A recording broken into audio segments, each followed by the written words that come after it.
Hey everybody, it's JJ and we're back again for another ASUS PCDIY hardware live stream. Hopefully everybody's having a good Friday and now things on a positive, productive footing.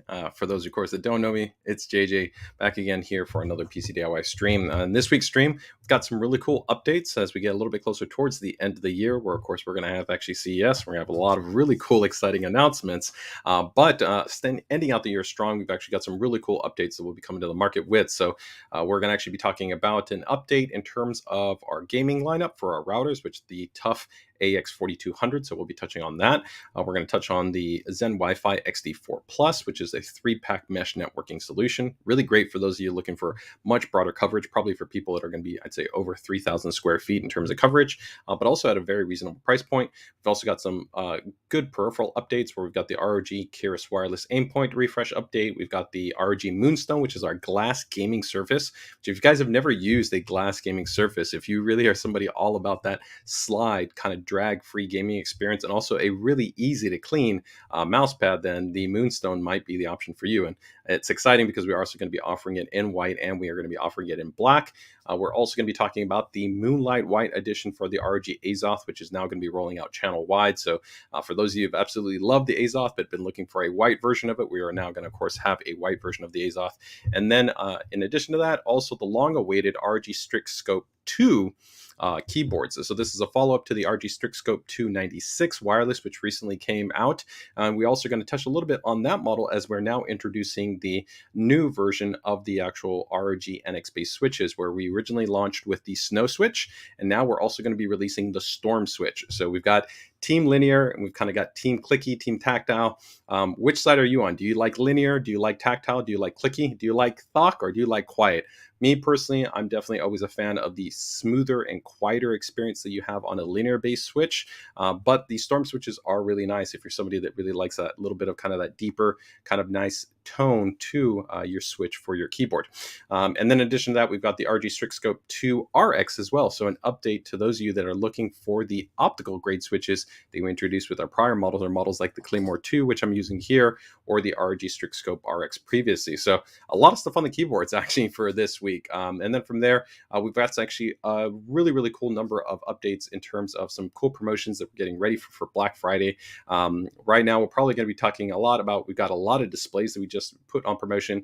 We've got some motherboards, some graphics cards, some chassis that are on promo, and some networking products. So we'll be spending some time that and making sure to also collect your guys' feedback. So let's go ahead and take a look, see who we have joining us on today's stream. So let me see right here. Let's jump into it. We've got Tech joining us. Hey man, fantastic. Thanks for joining us here on the stream. Looks like we've got somebody asking, entice me on the ROG Strix Code keyboards. Well, hopefully I will. We're going to be diving those into a little bit. We've got Raid, man. Fantastic. Thanks for joining us here, man. Definitely a big member of Team ROG. We've got Michael joining us. We've got Bob joining us. We've got a friend over there on Facebook, Sumin, the one, the only Sumin, joining us as well. Fantastic. We've got, of course, another Michael over from Canada up north, H2O Computers. And I believe I saw Erica in there. Erica, as always, fantastic to have you here in the stream. Thanks for letting us know that the audio is sounding good as well. So Sumin's giving us a first little bit of feedback. He's saying clicky and quieter. So interesting. I don't know. You said both. Is it, which one is you want? You want clicky and quieter? So you want a tactile switch, but you just prefer a quieter tactile switch? Is that what you're maybe saying? And then Michael notes that he prefers a quieter base switch. Hey, and then we've got the one, the only Stuart Tonks, man. GGF is up in the game, one of the best builders and modders in the game. Fantastic to have you. And if you guys are not aware, something that we'll be talking about in a little bit, we'll be talking about actually the upcoming PCDIY Day. PCDIY Day is going to be pretty sweet. We're going to be having that in December. So for those of you that are in or around the Northern Californian area, December 3rd, I'll be talking about this in a little bit. We're going to have a great PCDIY Day to be able to talk about all the things that we have going on in terms of celebrating the PCDIY experience. All right. So let's see. Suman says both, of course. So he likes both. Okay. All right. No worries there. All right. Let's get ready to jump into it. Today, no UEFI BIOS updates. I didn't receive an update log, so no updates. If that happens to change over the next couple of days, as always, though, we will be posting them in the PCDIY group. So make sure to join us in our PCDIY group. If you guys are checking us out on the stream, just check out the link in the description and you can join us there. Great community. We have a featured post announcement, which talks about any of the recent UEFI updates that we generally release within the last 7 to 10 days. And there's also a full FAQ, which covers kind of the most frequently asked questions for people that are wondering about different aspects of updating their UEFI BIOS. Let's see. Luis is asking us a question. Hey, are you going to release the ProArt GeForce RTX 4090? Any estimated time? There is no estimated time because we have no plans to release a ProArt version of the 4090 GPU. So we had gone into like a design and development where we're evaluating essentially a 4090. It's quite challenging. This is actually a 4090 right here. This is a tough gaming. It is a significantly even more powerful graphics card than you have with in relation to the 4080. And the 4080 was a really big kind of balancing act to be able to find kind of the right thermal design that still allows to hit an effective and reasonable temperature target, still good acoustics as well, while also hitting our target requirement of 2.5 slots. One of the key reasons why we want to hit a 2.5 slot design for the graphics card is we are designating the ProArt series to really also complement multi-GPU workflow. So while there's probably the majority of creators are not going to be running a multi-GPU, that's part of the incentive that we feel that we offer within the ProArt series of graphics cards. When they're essentially 2.5 slot, if you're using a motherboard like a ProArt Z790, a ProArt B650, ProArt X670E, one of our WS boards, you can slot in 2 of those cards and still have spacing. While traditionally something like a larger 4080 or 4090 from like our Tough Gaming or ROG Strix lineup, that will be in excess of 3 slots and it would eat into the additional PCI slot spacing. So you couldn't actually run dual GPUs without going to the extremity of water cooling the graphics cards, right? So that doesn't necessarily mean that we may never. Again, it is something that we have spent some time in terms of research and development on, but as of right now, we have no plans to release a ProArt 4090. So the the ProArt series as of right now, it starts from the 4080 as far as the highest in GPU, and then we go down 4070 Ti, 4070, 4060 Ti, and then a 4060. So we've refreshed quite a bit in terms of the ProArt series based graphics cards, but no plan right now for the 4090. All right. Hey, Sniff, fantastic, man. Happy to have you here. And don't forget a chair for JJ. Yeah, you know what? I forgot to ask my marketing director about it, but I'll see if I can bug him about it next week. Maybe let's see if we can get it before the end of the year, right? before CES comes in. We'll see how it goes. All right, guys, let's get ready to go ahead and jump into it. And why don't you guys let me know which one should we jump into first? Let's get the 2 networking items out of the way, and then we can pretty much keep it all on peripherals. But let me know in the chat when we jump into it, do we want to go into the Moonstone first, the AZOTH, or the Scope series keyboards? Which one would you want to kind of have some detailing on, the Moonstone, the AZOTH, or the Scope II series keyboards? So let me know what your thoughts are. But first up, we're going to go ahead and quickly just tackle these networking products. All right. So let me go ahead and bring up a little slide right here for this. So this is going to be the Tough Gaming AX4200. And definitely I would recommend make sure to watch a little bit later in the stream where we're going to talk about actually some really great networking promotions. We're going to have models up to $100 off, all the way up to even quad band based models. So pretty much regardless, I think, where you're at from a price point perspective, I think some of the promos were going down to models that might be even at $100. So you're going to have a lot of options depending on where your your budget is going to be if you need to upgrade your network or you're looking to upgrade your network. Okay.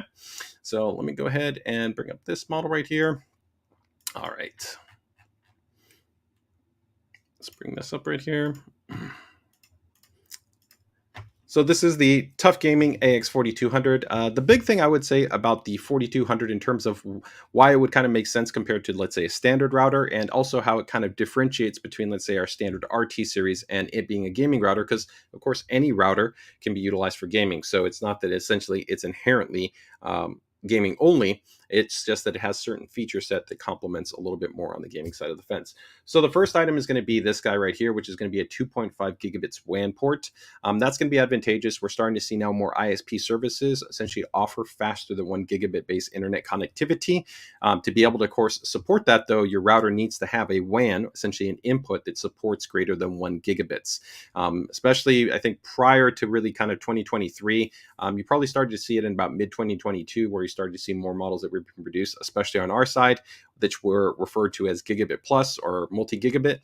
That's what you're really kind of critically looking for, especially if you're thinking that you may upgrade your ISP service. And some actually service providers are essentially kind of trading off the increase at or around the same price. So you could go from like 1 gig to like 2.5 gig, and it might be maybe within 10, 15, $20. So it's a very reasonable cost increase for a significant bump up in terms of your overall speed. So that's going to be one of the key items in terms of the performance update. In addition to that, it's also going to feature LAN aggregation. So if you want to be able to have actually, of course, faster speed, you have that available to you as well. You're also going to have a USB port. The USB port can be useful if you want to be able to run like network attached storage. So you want to be able to plug in like an external hard drive and then access that across your network. That can also be accessed remotely. So you can kind of create your own cloud drive if you want to. So if you don't want to have the dependency or the cost associated with maybe paying for like an external cloud service provider, you can actually set up your own kind of soft cloud and you do it through your router. So that is another option that's available to you. That's pretty cool. And that's all baked inside of what we call the ASUS WRT firmware. Another cool thing that we've gone ahead and integrated with this actually port is in a recent update. This was pretty cool. We essentially allow you to do what's called dual WAN functionality with your phone. So if you have like an iPhone or if you have an Android, you can take a USB cable from there, connect that to the router, and maybe say your internet service provider was down and you wanted to still be able to make sure that you could have your devices be able to connect online, be able to use maybe your laptop or your other system in kind of that intermediate downtime. You can take your phone, and if it has that cellular connection, you can provide that cellular connection directly to the router, and then the router would be able to provide the signal still in the normal way with all your devices connecting to the router. And that's quite a bit more beneficial than you trying to kind of turn on your phone into like an access point and then have all your devices try to connect to the phone, which generally, of course, the amplification and the radio performance from the phone is going to be significantly below that compared to a router. Okay, so that's a kind of a cool little feature. There's a lot of stuff like that we bake into the ASUS WRT firmware that is built in. This unit also does give you full support for AI mesh. What AI mesh means is essentially you can just combine this with another router. Actually, you can combine more than 2 routers. You could go 3, you could go 4 routers to be able to create greater coverage if you need it. It's important to note, some people think that you have to go mesh to be able to get great coverage, and that's not the case. I'd say even with this router, you could comfortably be looking at over 1,500 square feet of coverage, even a bit more than that. Of course, your environment, it depends on that. To give you some kind of context, I'm in about a home that's about 2,800 square feet. And I use just one router. I don't use mesh networking. That covers both floors, covers the backyard, covers the patio, covers the garage. It covers the entirety of that space. And actually a single router can be advantageous compared sometimes to a mesh networking router, which while it can potentially give you greater coverage, you will lose bands and you potentially can actually have a lower level of speed for some higher speed devices. Because with a single router, it's maintaining all of its bands available for all of your devices. And again, that's the reason why kind of not one solution is best for everybody. There definitely can be one solution can be very good for a lot of different scenarios, but that's the reason why you have kind of different types of options available to you. The last thing I just want to touch on here is going to be a little bit on the performance side. This is actually a very performant-based router. It's a 2 gigahertz quad core SoC.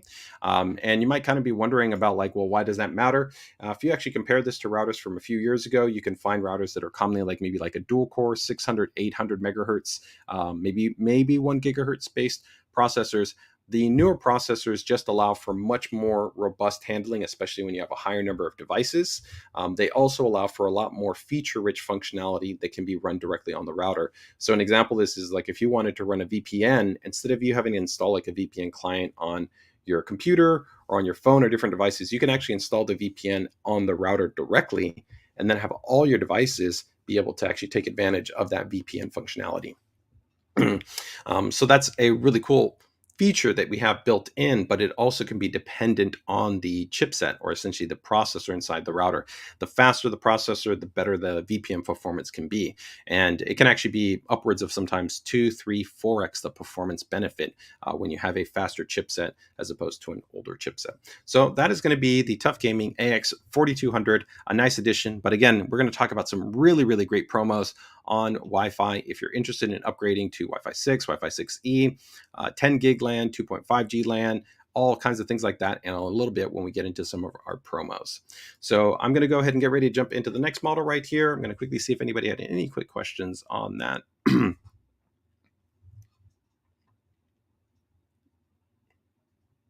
Hey, Mike, thanks for joining us.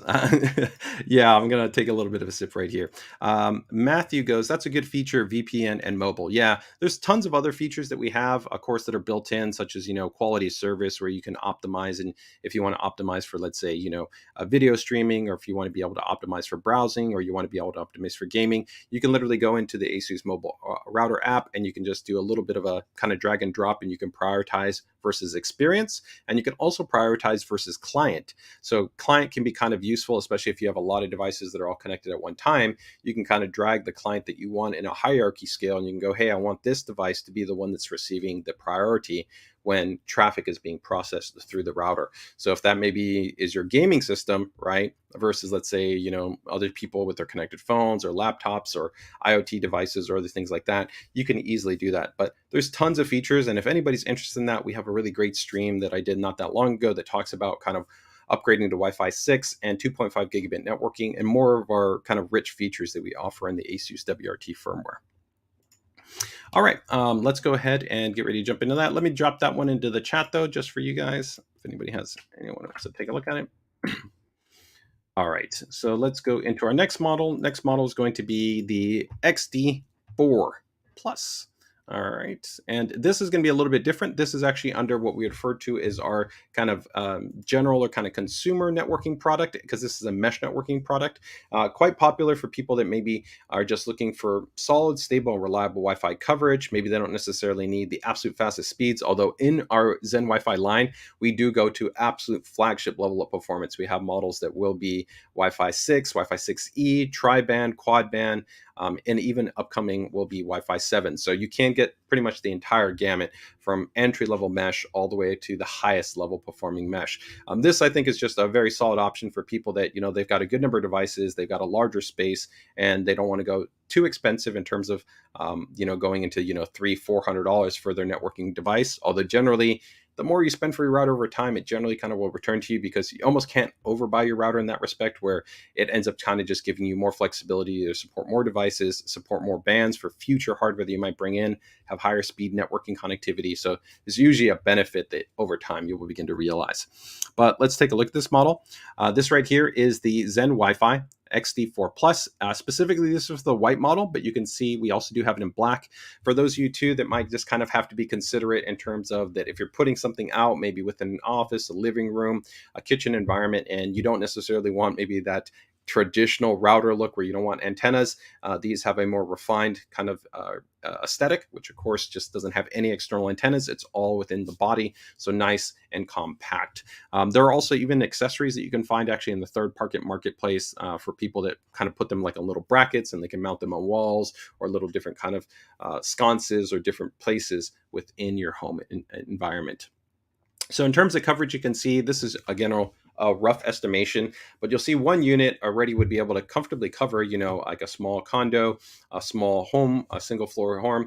And you can see all the way up to the 3-pack. 3-pack is actually giving you quite a bit of coverage, right? You're going in at or around or above 4,800 square feet. So very, very good level of coverage when you're talking about the XD4 Plus.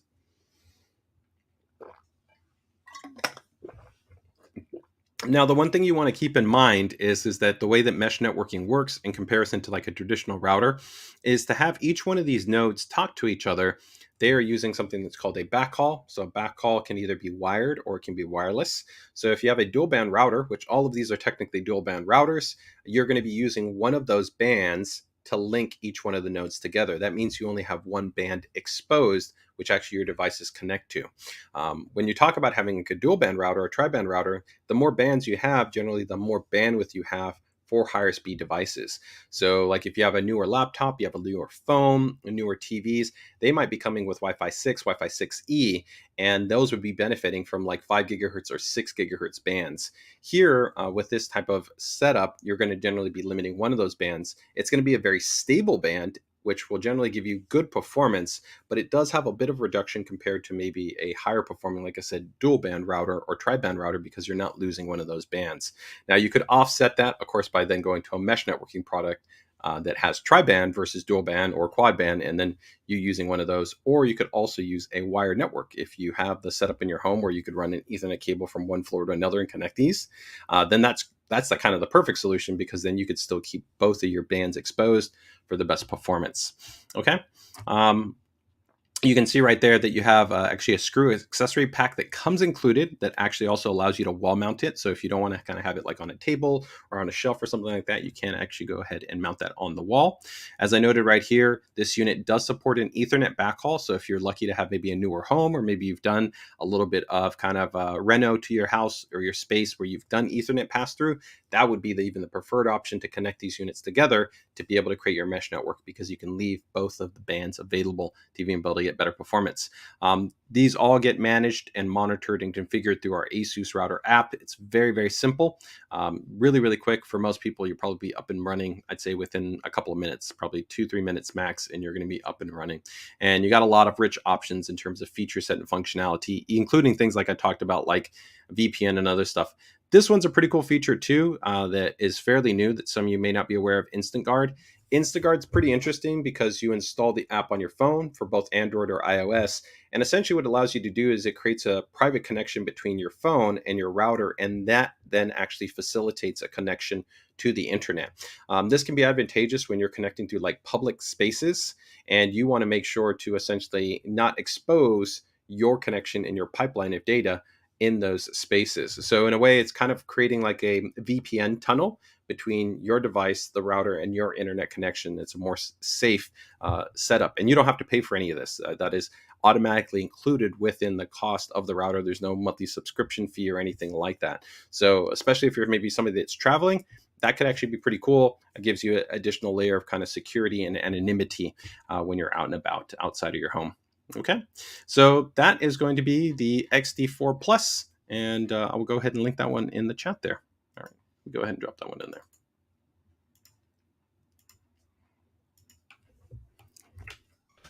All right, so that's going to cover us on the networking side. So we covered both of those products. So guys, now we're going to get ready to jump into the peripheral side. I'm going to go ahead and do the KERIS Wireless Aimpoint really quick, because that's just a light refresh that we've covered in the past. And then we're going to get into, like I said, what is your guys' pick? Do you want to do the Moonstone, which is our brand new glass gaming surface, the ROG AZOTH in white, although we of course have talked about the AZOTH when the AZOTH originally launched, or do we go in the SCOPE II series keyboards? For the SCOPE II series keyboards, that's going to include both the SCOPE II and the SCOPE II RX. So let me know in the chat which one you want to jump into, but let's jump into the ROG KERIS Aimpoint and we'll go from there. All right.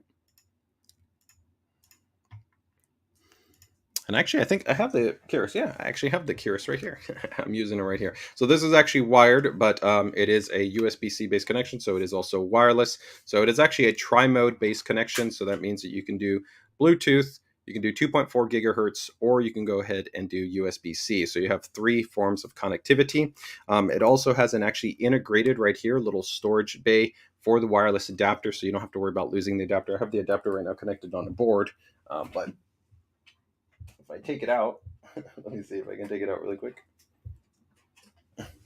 And I can show you guys on the secondary camera if you want to see, but go ahead and just make that a little bit bigger. You'll see there's a little storage bay. It's really convenient that you can just go ahead and slot it in there, and then bam, you don't have to kind of worry about losing it. You're good to go.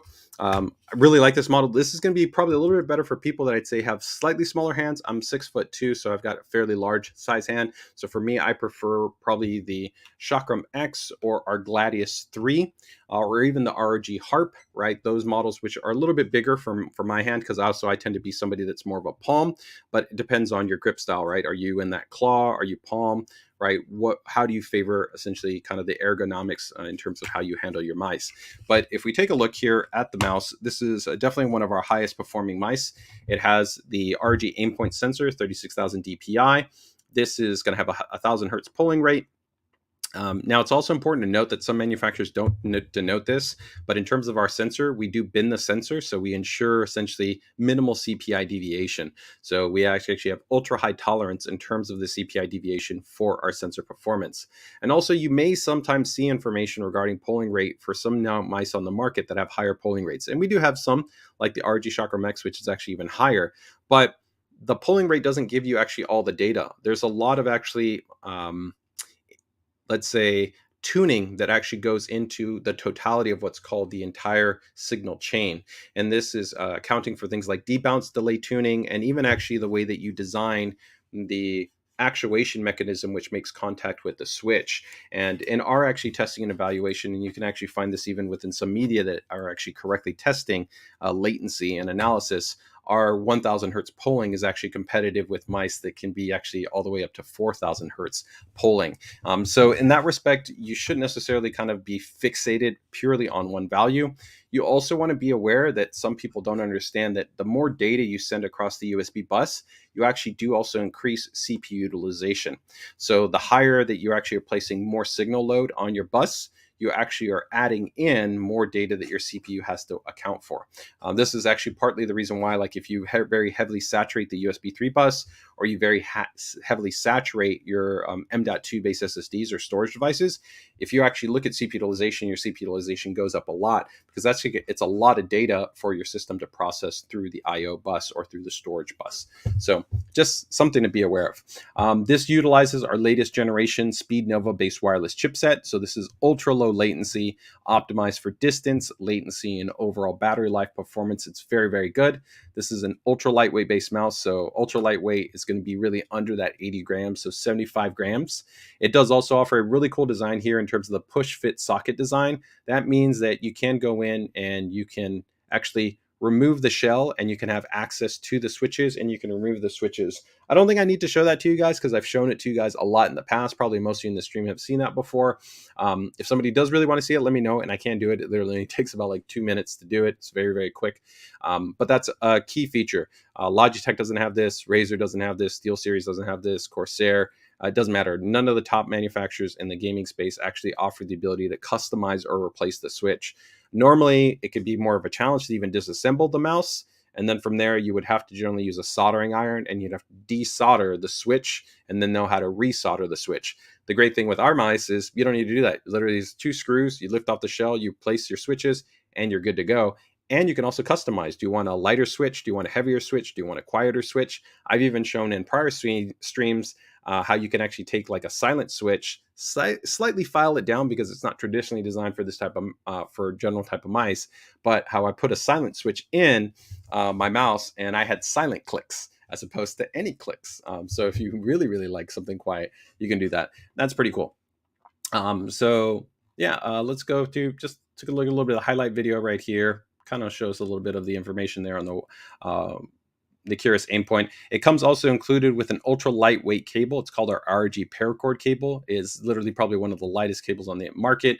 Absolutely feels great. So if you want the assurance and the stability, of course, of wired as opposed to wireless, then that comes included there. That's also a really nice inclusion is the grip tape. The grip tape actually comes included, and this is really premium, really nice quality grip tape. Some of the best grip tape I've seen of any mouse on the market, and actually quite a bit better than a lot of the third-party offerings that I've seen on the market.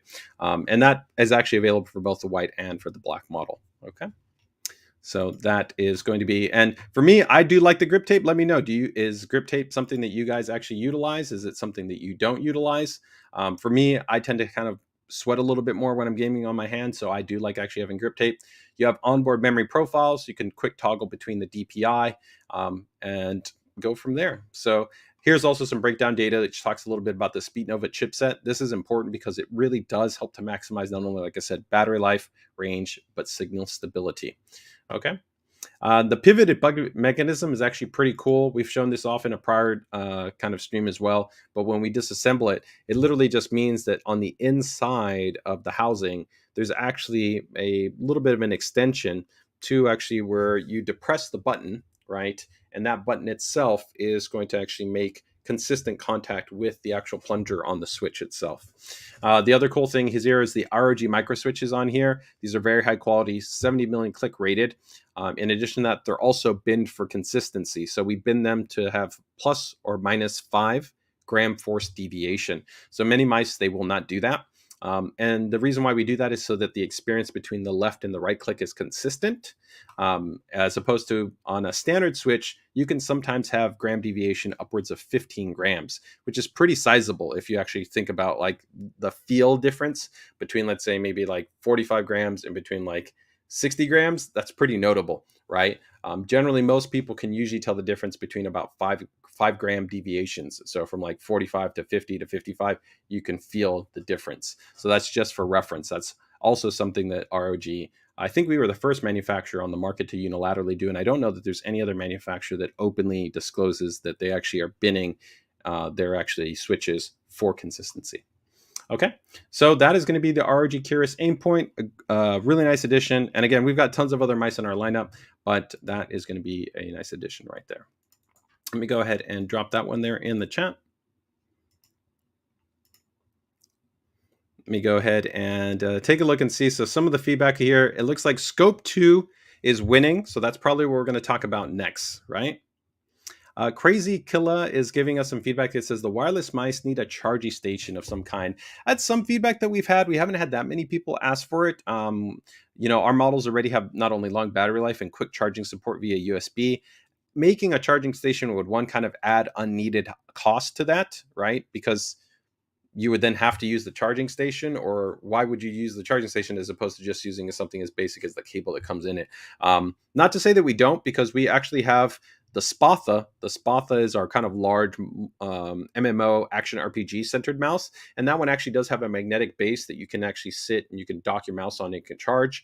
The Chakram X is also another model that we have right here that can do Qi wireless charging support. So there are kind of, let's say, supplemental designs that we've done, but as a whole, it's not something necessarily I would say that we've seen a lot of people ask for. But we're always listening. If we get enough feedback, I would never say that it's off the table, right? Okay. Let me go ahead and see right here. Michael notes says, I love the grip tape. It feels great. Yeah, I agree. I do really like grip tape on there. Todrick, I'm not sure what your feedback is, but if you have specific thoughts or feedback in something specific to a service or support, feel free to go ahead and reach out to us and let us know. Our team would definitely appreciate any feedback that you might have. You can also go ahead and email me if you want, PCDIY@asus.com, but I'd recommend reaching out to our service and support team if it's relating to our service and support team. So thank you in advance for your feedback, right?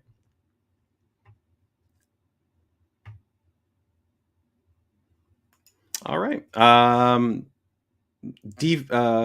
is it? DD4X fan Bruce notes says, I love my Spatha mouse. Man, thanks for being Team Spatha. I also really like the Spatha because I got big hands as well. Yeah. Okay, so let's go ahead and go into the next one. We got our KERIS Aimpoint. All right, so I think it won out. Let me go ahead and look at the feedback here. I think the Scope 2 won. Yeah, I think Scope 2 won, so we're going to go ahead and go with the Scope 2. So we've actually got two versions of the scope that we're going to be touching on. So we've got the ROG Scope 2 standard, and then we have the ROG Scope 2 RX. Now, the difference between the Scope 2 and the Scope 2 RX is in the name. The Scope 2 RX, of course, is going to be utilizing the RX-based switches, and then for the standard Scope 2, that will be using the ROG NX-based switches as opposed to the RX-based switches.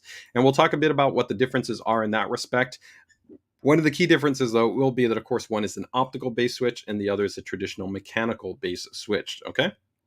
So let's go ahead and open this up here. Give me 1 second to bring this one up here. So we'll go with the Scope 2 first, I guess. Let's go with the Scope. Yes, let's go with the Scope 2 first.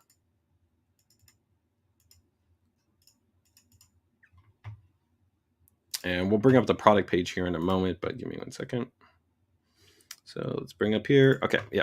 So this is going to be the ROG STRIX SCOPE II.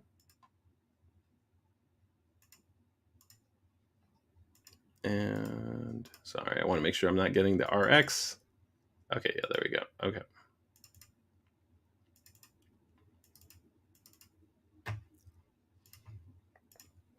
So this is going to be for somebody that wants a full-size base keyboard, although it is going to be more compact dimensionally than I'd say a standard full-size base keyboard. It's going to be a little bit more compact. Now, some of the changes you're going to see compared to the prior RX scope in terms of kind of the design is a little bit of the difference in the design language. There's also going to be a difference in the cable. So right here, this is going to be a detachable base cable, USB-C, then goes out to Type A. that is a detachable base design. We've gone ahead and also made some changes in terms, of course, the switches, with the switches being the ROG NX Snow or Storm switches. So the Snow switches will be the linear switches, and the Storm switches will be more kind of your clicky tactile based switch. Both are very, very nice switches. They have a refined housing material. They're lubed based switches. They're quite nice. I would 100% say you do not need to lubricate them at all. This model also features improved stabilizers. Stabilizers are going to be for key areas such as, let's say, like your return and your space bar, where traditionally if you have, let's say, more loose stabilizers, when you hit them, you'll feel a little bit more kind of like a rattle. They won't sound as nice. There is also lubrication on even things like the space bar. Now, as we kind of tour the keyboard, I'll go into some of the other ports right here. But if we take a look at here, you're going to see a media volume dial that this unit has. It also has a multifunction media control option, so you can go ahead and you can see things like play, pause. You can adjust the brightness. Now, these lighting keys right here, you can see actually, if you slightly tell, I might have an angled photo, but this says actually light and mode. So you can do full RGB lighting control on the keyboard in terms of adjusting brightness or different kind of modes on the keyboard without any software. So even if you didn't want to use Armory Crate, you can actually still control the lighting modes, and you can go ahead and control the brightness. And this unit also does have 5 profiles. If you actually look very, very closely here, you see profile 1, profile 2, profile 3, profile 4, profile 5, and then the default profile. So you can actually toggle between different profiles if you want to have one for like racing, for productivity, for general use, for specific scenarios. You can do all that. For this generation, we've also gone ahead and done some optimization for some of the default hotkeys that are mapped into XBAR game bar support for things like recording and different elements like that. So it just kind of makes the experience a little bit more kind of in line for a gamer segment, okay? Now, this model does come included with the wrist rest. This model also is going to have a little bit of a lower what's called Z height compared to the prior generation. So it's not a low profile keyboard, but it's a little bit lower. I believe it's 37 millimeters in terms of its overall Z height. So it is noticeably a little bit lower than some of the other keyboards, which are sometimes above 40 millimeters. And that's enough that sometimes you can feel that a little bit. Now, there is an adjustment, a base where you can go ahead and adjust to different angles if you do want that. That's, of course, based on your ergonomic preference. And of course, you don't have to use the wrist rest if you don't want to use the wrist rest, right?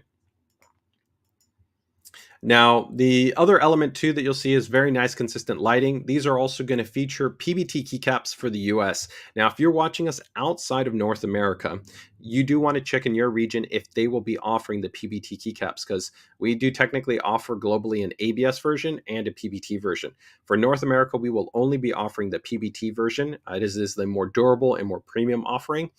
In addition to that, it also has an additional UV coating. And the UV coating is 2 parts. One, to help to mitigate essentially wear from light exposure, and then also reduction of sheen or shine that you would get from kind of usage if you keep kind of touching the keys over time.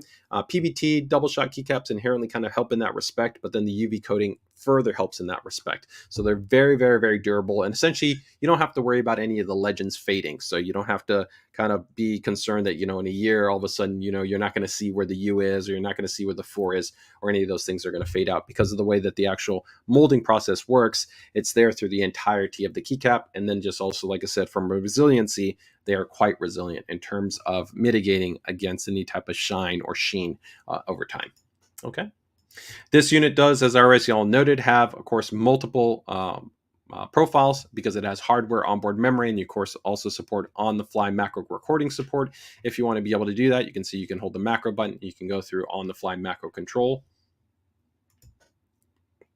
And then it gives you a little bit of an idea of kind of how it's a little bit more of a low-profile keyboard. You have the angled adjustment and then where the wrist rest lies.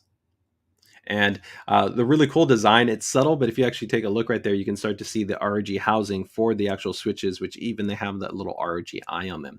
All of the housing also has a little bit more of a centralized kind of LED design to give it a really nice, consistent lighting design. So it looks quite nice in terms of vibrancy and the shine through of the RGB lighting for the actual switch. Let's go to the product page though, and we're going to take a little bit closer look at some of the key elements on the inside of the keyboard, because there is some cool stuff here that we've also gone ahead and done on the keyboard, but similar to some of the updates that we had in our prior generation. So let me bring this up here. It's going to be for the ROG STRIX SCOPE II. ROG STRIX SCOPE II.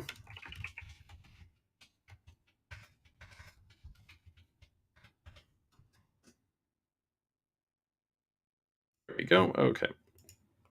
All right.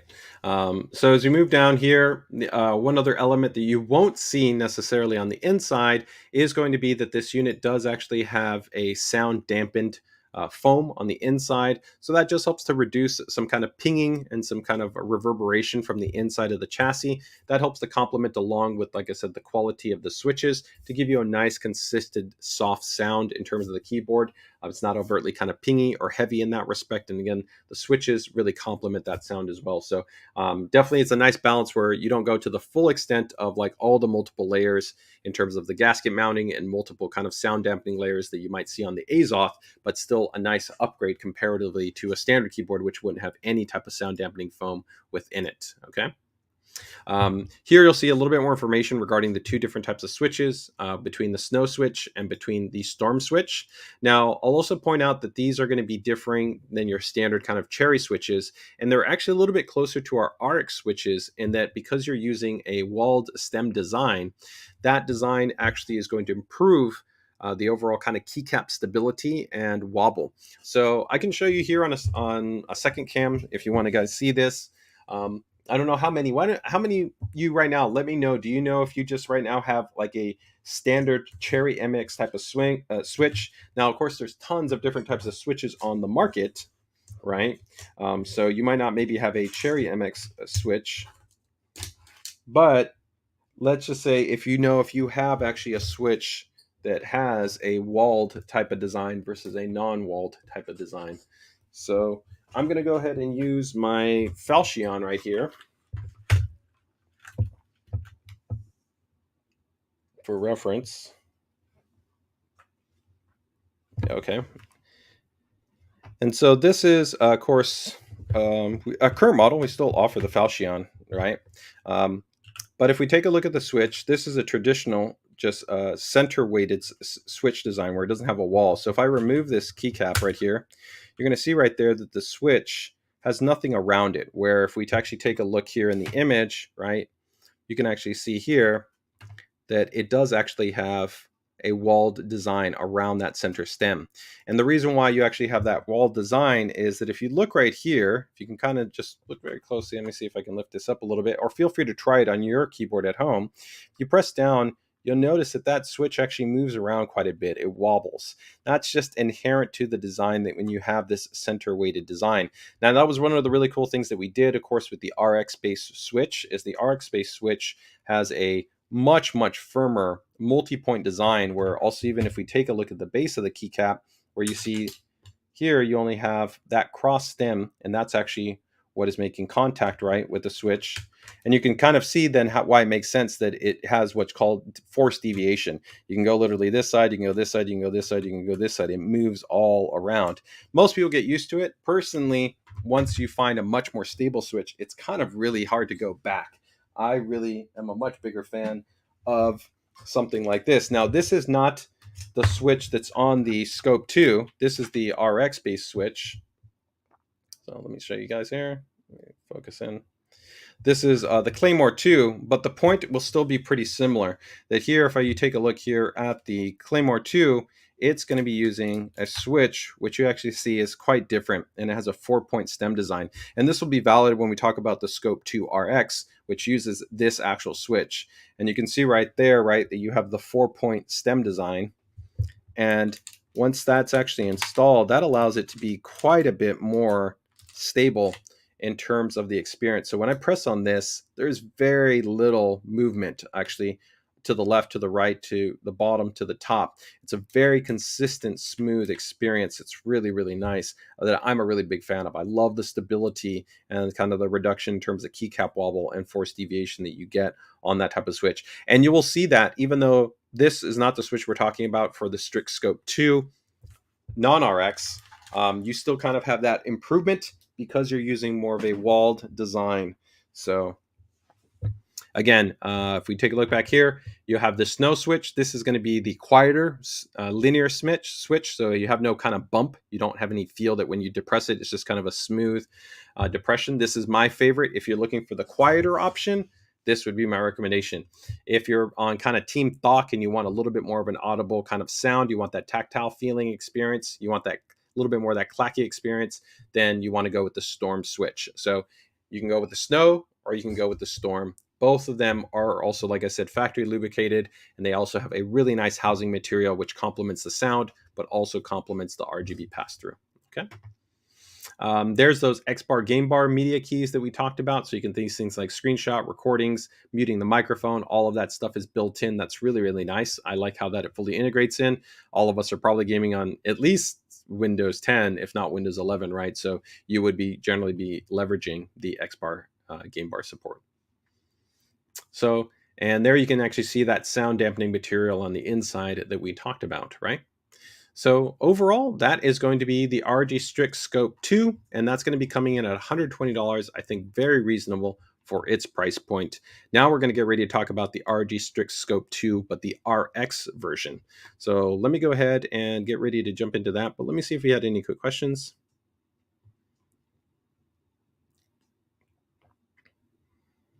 I'm still a fan of the previous full wireless deluxe. Well, we still have that one, so don't worry, it's not going anywhere. And we do have a new Strix Scope 2 wireless, so we still actually have a model that we're going to be talking about that in terms of that side.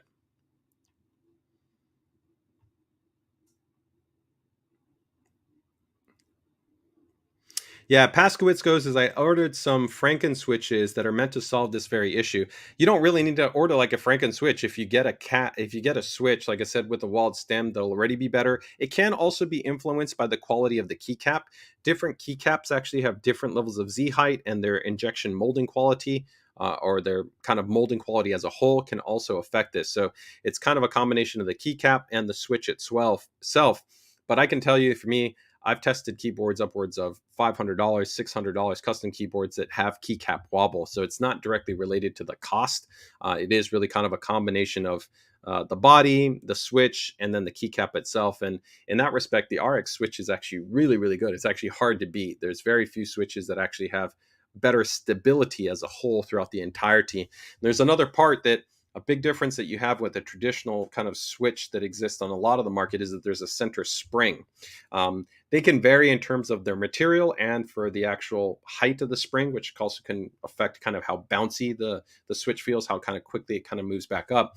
With the RX-based switch, we have actually a stabilizer, an internal X stabilizer that does this. And it really creates this nice, smooth, consistent experience for how the switch comes up and down. And that also aids in the feeling of stability. Let's go ahead and see. Would you consider making a split keyboard? We have no immediate plans to launch one, but it is something we have, let's say, been evaluating, but it's much more of the niche market. So our focus has been prioritizing where we first see the most demand. So, we of course first started with full size, then we did stuff with like the Claymore 2, which we had the detachable numpad. We've done, of course, 75%. We've done more compact designs. We've done 65% as well. And so I think in the future, we have some other things that I can't talk about yet that we're going to be coming out with, which will continue to expand the offerings that ROG will be offering. But split is not something immediately yet that we're looking at. Okay. Alex goes, does Armory Crate handle everything? So again, keep in mind that, as I noted, you don't need Armory Crate to do anything for the keyboard. You only really need Armory Crate if you want to go in and customize the keys. Because even if you want to control, just like I said, like the brightness, or you want to be able to control the modes, you can do that via the actual keys. So like right here, let me see if I can, I don't know if you'll see it. Let me see here. I can do it. So right there, you can see, so this is just hardware. Let me see if I can do it. But you can see right there, I just adjusted the brightness, right? So like there, I can just adjust the brightness. I can also change the modes. Let's see if I can do it. That's a different mode. I can actually toggle through different modes.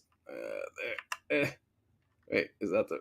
There we go. I got to get the right button. But you can use the buttons there if you want to be able to go ahead and adjust values directly on the keyboard. But yes, you would use Armory Crate. And I can't give you too much information, but there will actually be an update in the not too distant future where we'll have a, let's say, specialized version of Armory Crate specific peripherals for some people that are looking for, I guess, some more independent type of option, but I don't want to give all the details around that. So stay tuned. That'll be coming out a little bit later. We'll be talking about that in the not too distant future. Okay. All right. All right, so let's go into the next model here. So let's go into the ROG STRIX SCOPE II RX.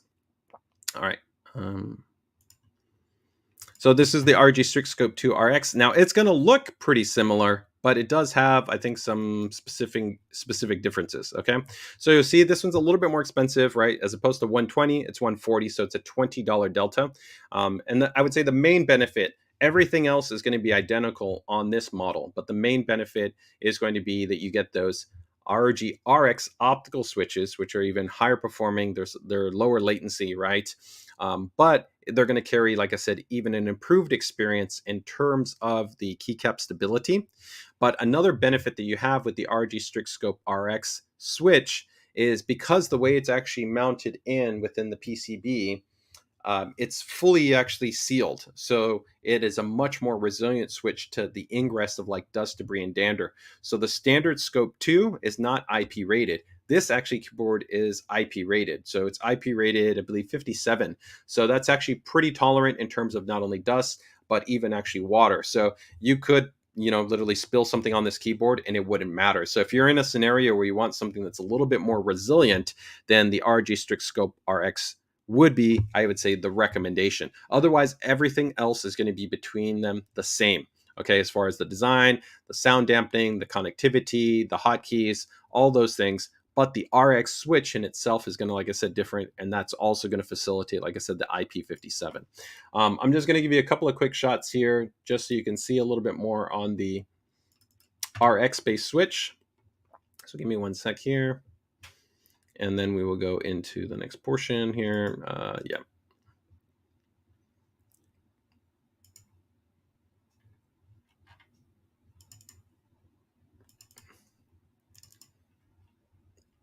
Here you guys can see just some kind of close-up images of, again, the keyboard.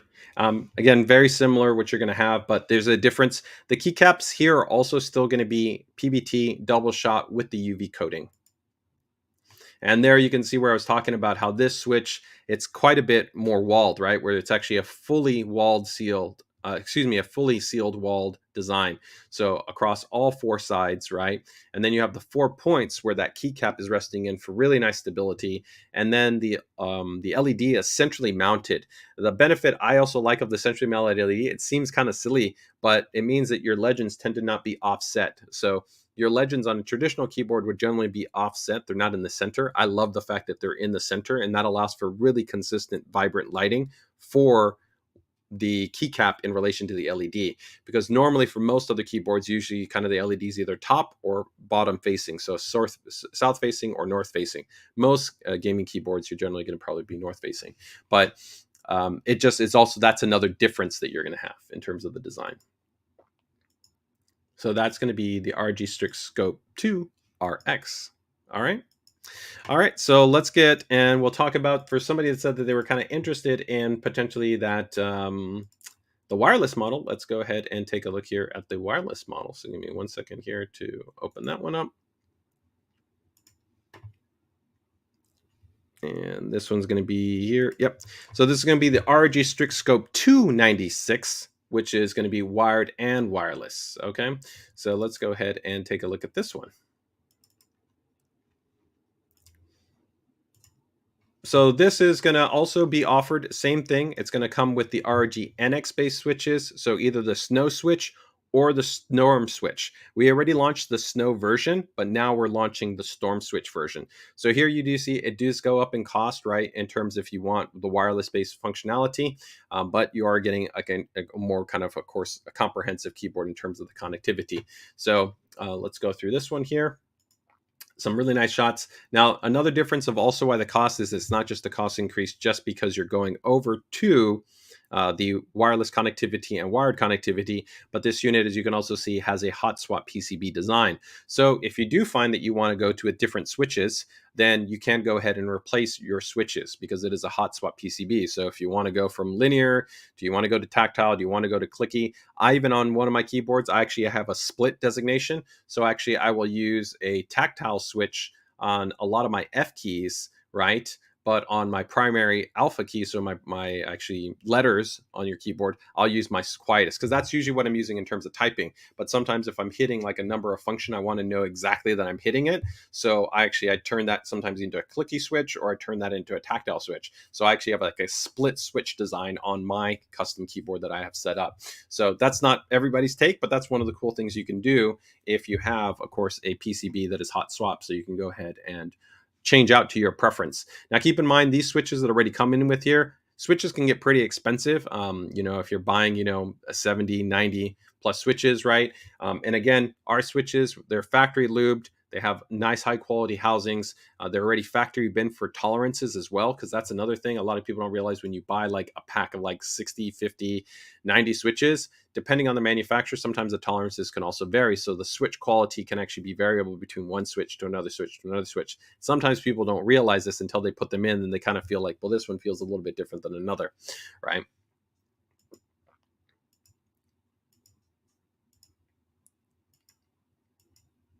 So that is going to be the Strix Scope II 96 wireless. Okay.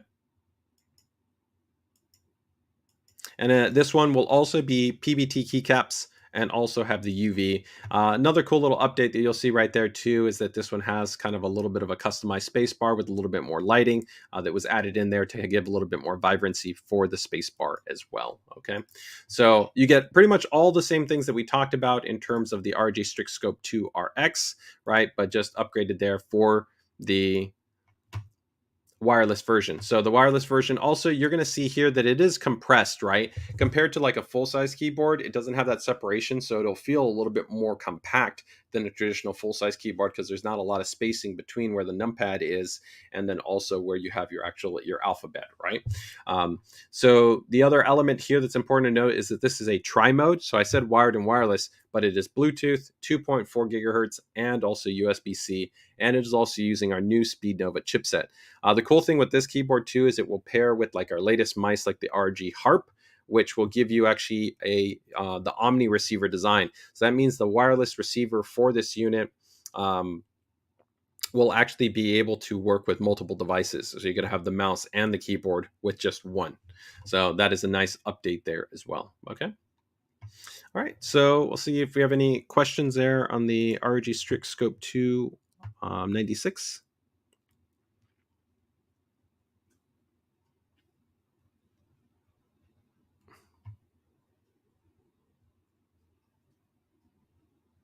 Alex, yeah, well, I'm happy that you'll be able to see here. Yeah, I mean, I think for me, we've done a great job, and I will directly say, I'm biased. Of course, I work for ASUS, but I really do think we offer an outstanding lineup in peripherals, and you'll see that a lot of stuff that we're doing here that Logitech doesn't have, right? They don't have anywhere near the level of detail in terms of their keyboards. I think the switch advancement customization, the sound dampening material, more advanced, I think, onboard memory management, right? The flexibility in terms of different switch selections that we have, whether we have more lubricated based options, non-lubricated based options, the hot swap PCBs. Even on the mice side, we were actually the first, I'd say, top tier mouse manufacturer to unilaterally move all of our mice to USB-C, while Logitech still had many models that actually even still had micro USB-C. Micro USB as opposed to even USB-C. So definitely, if you're not aware, feel free. Be part of our PCDIY group, ask your questions. If you have any kind of like, how does this compare? What are you guys doing here? We'd love to be able to give you insight, because we think that we've done a really great job in terms of what we have from our peripheral lineup. So thanks for checking that out, and thanks for that feedback. Hey, JG, long time no see. Well, happy to have you here on the stream. Thanks so much for joining us. Very, very cool. All right, so let's go into our last model that we have right here, which is going to be the ROG AZOTH. And then we're going to talk about the Moonstone, which for me, I'm really actually excited about the Moonstone. So let me go ahead and bring up the AZOTH here. So for those of you that are not aware, we are, of course, already released the AZOTH. So the AZOTH is pretty much our flagship model that we do have available. It is going to be a 75% keyboard. It is a gasket mounted keyboard. So quite premium in terms of the feel. It has multiple layers of sound dampening material and material that on the inside that influences the sound characteristics as well as the build quality. It has an ultra performant based wireless chipset. I would say this is the best performing wireless chipset of any kind of premium gaming keyboard on the market. There are for sure gaming keyboards or custom keyboards that can be 2, 3, 4 times more expensive than even the AZOTH, and they will not have the same performance of their wireless chipset. Part of that is because many of them don't have the R&D infrastructure to invest in doing the RF validation testing, or two, it wasn't a focus for them. They didn't focus at actually measuring latency. So they might have just focused on having Wi-Fi functionality or Bluetooth functionality, but they weren't actually paying attention to latency.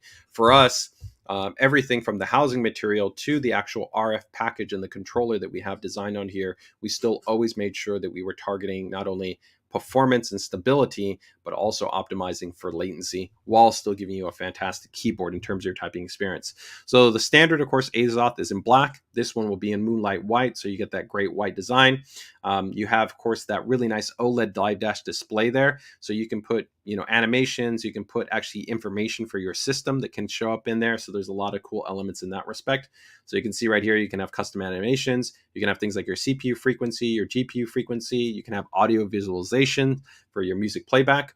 The actual little knob right here allows you to control the display, but also be able to adjust things like volume. You also have real-time information like battery and your connection type that you're utilizing. So wireless or USB-C, whatever it might be. This is a full tri-mode based keyboard. So that means that, of course, you have Bluetooth, the Speed Nova 2.4 gigahertz ultra low latency based connection, and then USB-C. In addition to this, also keep in mind that this model does actually have OS X and PC-based support. So if you happen to be maybe one of those users, you have a gaming desktop, but maybe you have a MacBook and you want to have your keyboard be able to still work with that, we can toggle back and forth. We have OS X support and we also have PC support. So both of those are present on the AZOTH. Okay. Here on kind of the inside of the AZOTH, you'll see a lot of the premium design elements where you can see you've got the gasket mount, you've got the silicone mount, you've got the pour-on foam, and then silicone foam. So 4 layers that really help to offer a really, really nice sound and really elimination of any type of ping or echoing that you would get. Now you can disassemble this. Some people that might want maybe a little bit more thocky sound or maybe a little bit more of like a tone that kind of comes out as you hit your keys, depending on the switches that you use and whatnot. This also is coming with the new ROG NX Storm switches or the Snow switches, okay? Where the original AZOTH actually came with the ROG NX based switches, which I would say these are actually even superior to the ROG NX based switches. Okay. So you can go in and you can actually remove that. Some people might actually want to take out maybe one of the silicone foam, or maybe they want to take out the pour-on foam. That's your choice. You don't have to, but if you want to, hey, you can do that if that's what you want to do in terms of customizing the sound experience. Okay.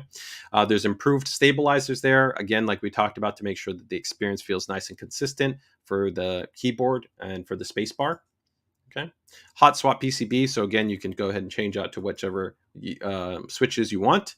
This is also quite unique. I don't know any other keyboard manufacturer that's including something like this, where it comes with the essentially kind of switch lube kit. So inside the box, you will actually get a keycap opener, you get a keycap puller, you actually get Krytox 205 lube, you get actually a brush, you get a little bit of a lubing station. All that comes included. Like literally, if you go to like Newegg or Amazon right now to buy something like this, it's probably going to cost you between like $25 to almost $50, depending on the company and the kind of the composition of those different items. But you get all of that in the box. So if you found it that, hey, I wanted to even lubricate them a little bit more, or maybe I do get some other switches and I want to add some lube, you've already got lube that's been provided to you. You get a little bit of a switch station, you get a keycap puller, you get a keycap opener. All of that stuff comes actually included with the AZOTH. Now, you do not need to use any of it. It'll already be there in the box waiting for you if you want to use it. But it's a really nice addition that allows you to kind of just elevate the experience in terms of how you can kind of customize the keyboard, if that's something that you do want to do. So that is going to be the ROG AZOTH. Okay. And as just a FYI, I did also want to note here, if you didn't see right here, the AZOTH on itself is also on promo. So normally it's $250, and right now you get it for $25 off, because we already got some early promos going on. So while the white one is $250, already you can even get the original ROG AZOTH for $25 off, which I think is nice. So that's a nice little savings right there. So let me quickly see if we had any quick questions that might have popped up right there. He goes, I just bought this keyboard. It's freaking amazing. Thank you so much. That's a great level of feedback right there. And JC, hey man, fantastic, right? Chair for JJ, man. Thank you for being the advocate and for still pushing out the hashtag, man. We're gonna make it happen. It will happen. It's gonna happen. We'll just see. Okay, so that is going to be the ROG AZOTH in white, and again, we will have it in both the ROG NX Storm switches and the ROG NX Snow switches. And again, remember the Snow is going to be your linear, and then your Storm is going to be essentially your kind of clicky, more audible based switch. So pick the one that you prefer. But both factory lubricated and both really nicely done in terms of their housing and their RGB design. All right, so that is going to be the AZOTH. All right, so last up, we've got the Moonstone here. So let me know right now, what type of mouse pad are you using? Are you using a hard mouse pad? Are you using your desk? Are you using a cloth mouse pad? What are you using? And have you ever used a glass mouse pad?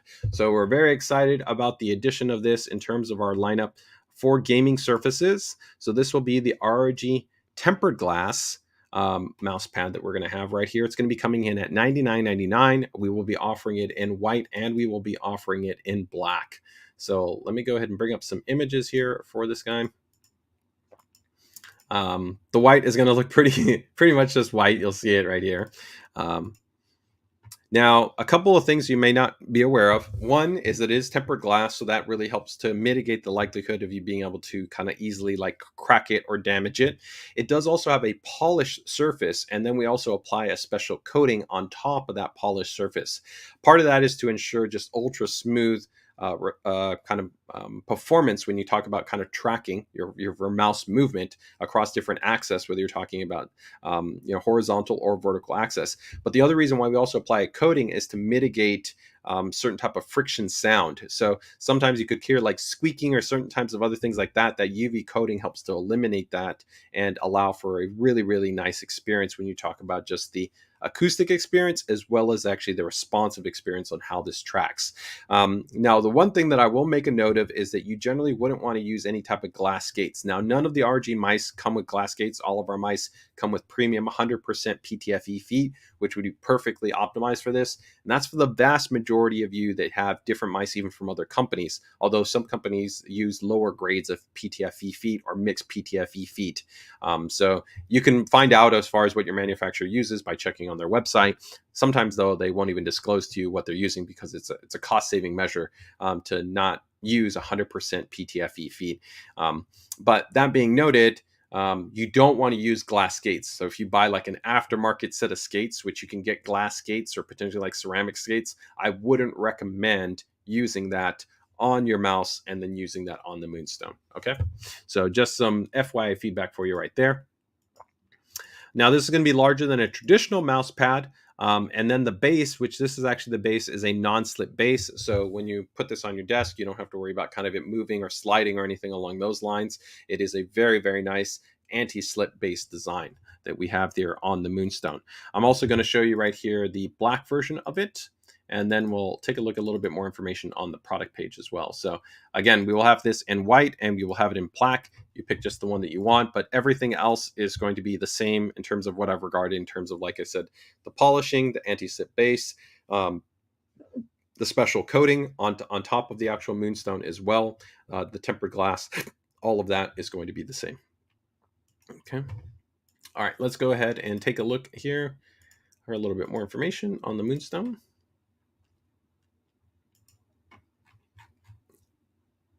Let's bring it up right here. So here you guys can see, and I'll drop the link in the chat for you guys. So again, really this is going to be for those of you that really absolutely, I'd say like smooth, ultra smooth, responsive movement.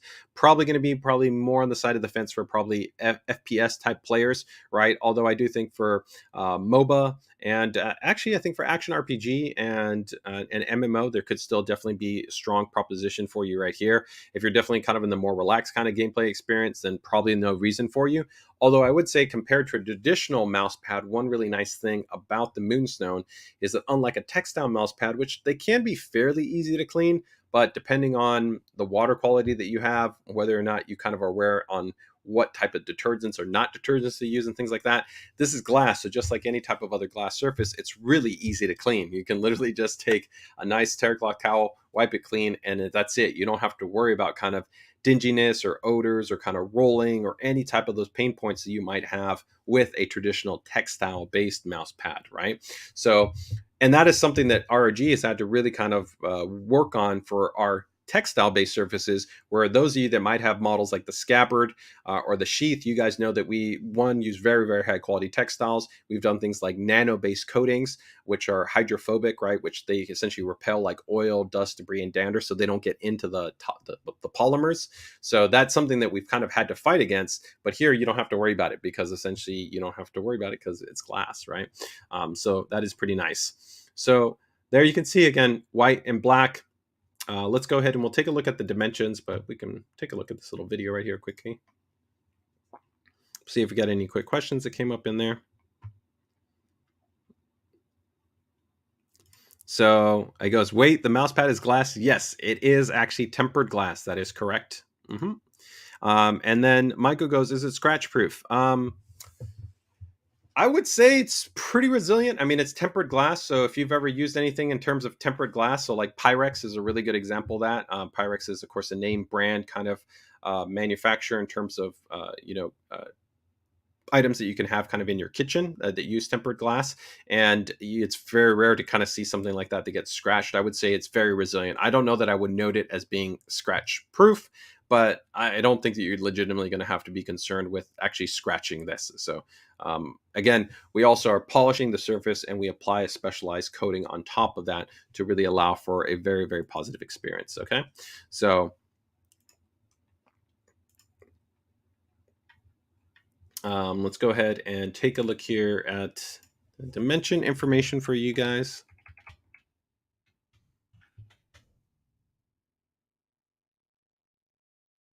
I think it's about 15 by 15 inches approximately, or it might be 14 by 15 inches. Yeah, so actually a little bit less than that. So 400 millimeters by 500 millimeters, right? So yeah, it's, you can definitely see traditional mouse pads probably closer to probably about like 6 to 7 inches, something like that, maybe 8 inches, right? So here definitely, of course, you're going into 15 inches. So you have a much bigger kind of surface, so you have that ability. You can kind of draw it out more comfortably. You can make those movements. You can go up, you can go down, you can go across different axes. A lot of room to play with. So that's the reason why we also do note it as kind of the Moonstone Ace L. So it is on the larger side. Okay, still not as big as something like we have with like the sheath or the scabbard. This, I would still call it a mouse pad, right? As opposed, well, I guess you can't even call it a pad technically because it's not a textile, right? But a gaming, like I said, a gaming surface. It's still smaller than our sheath and our scabbard, though, where the sheath and the scabbard are going to be much larger. And those are desk mats, right? Those are mats that are designed to kind of put your keyboard and your mouse and maybe other items on, versus this is really kind of focused at just you putting your mouse on there. Okay.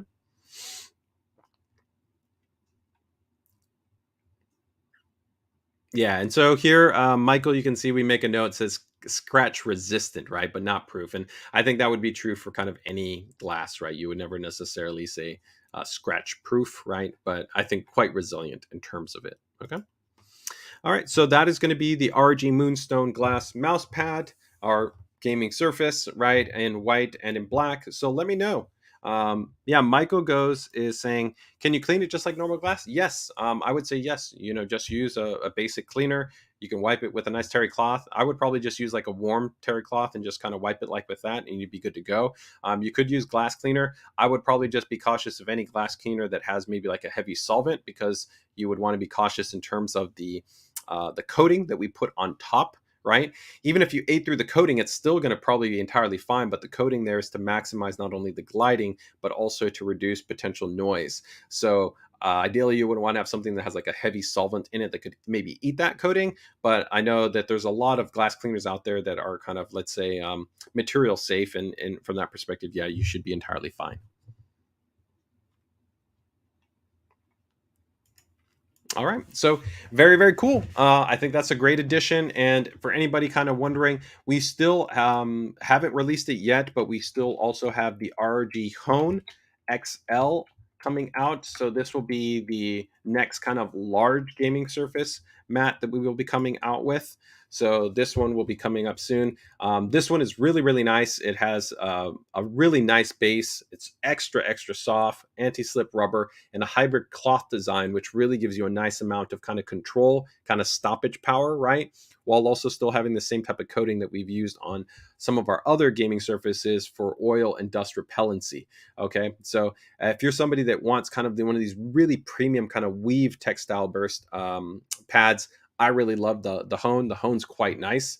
I've used it extensively, and I'm a really big fan of it. So we have the smaller hone, right? But here you can see the hone double XL. This is a big one. So if you're somebody that is looking for something that is going to be really big, this one will be coming out in the not too distant future. And then of course we still already offer right now the ROG sheath.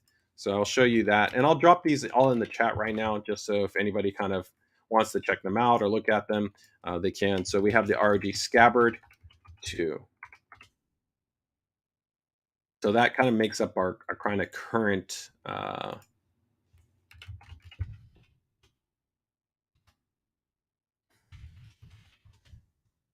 current lineup.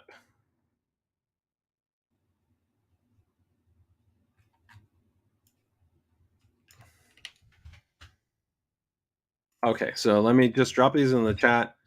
Okay, so you're going to have here, first up, this will be the ROG Hone Ace. Okay, so I'm going to drop that one in there.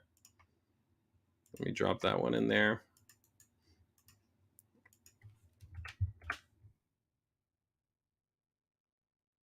Then do we have the larger version here, which is going to be the Hone Ace XXL. Okay, but this one hasn't come out yet. This one will be coming out in the not too distant future.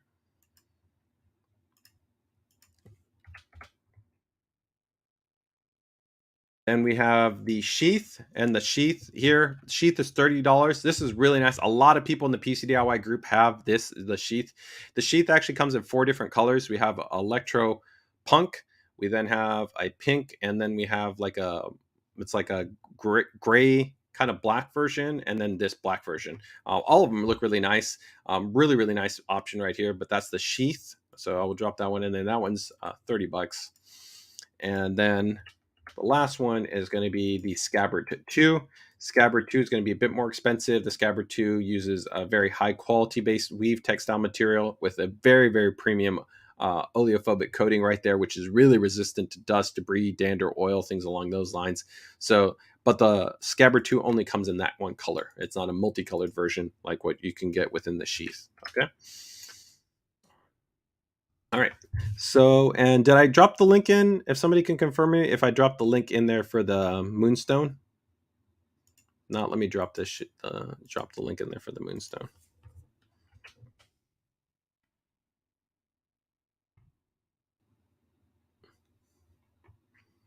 Looks kind of leathery. Definitely not leathery at all. No, it's a fine weave. Actually, when you get it, you'll feel that it's actually, I'd say, soft, unlike leather, which feels, leather can feel supple. I mean, it depends on how it's been conditioned, the oils, also the grain structure for leather, because there can be a big variation. Also the thickness of leather, between like 2mm leathers, 3mm leather. Is it full grain? Is it not full grain? And then of course, even it depends on where the leather's coming from. Are you talking about, talking about leather from a cow, right? Or are you talking actually from different types of animals? Bison leather is very different as well.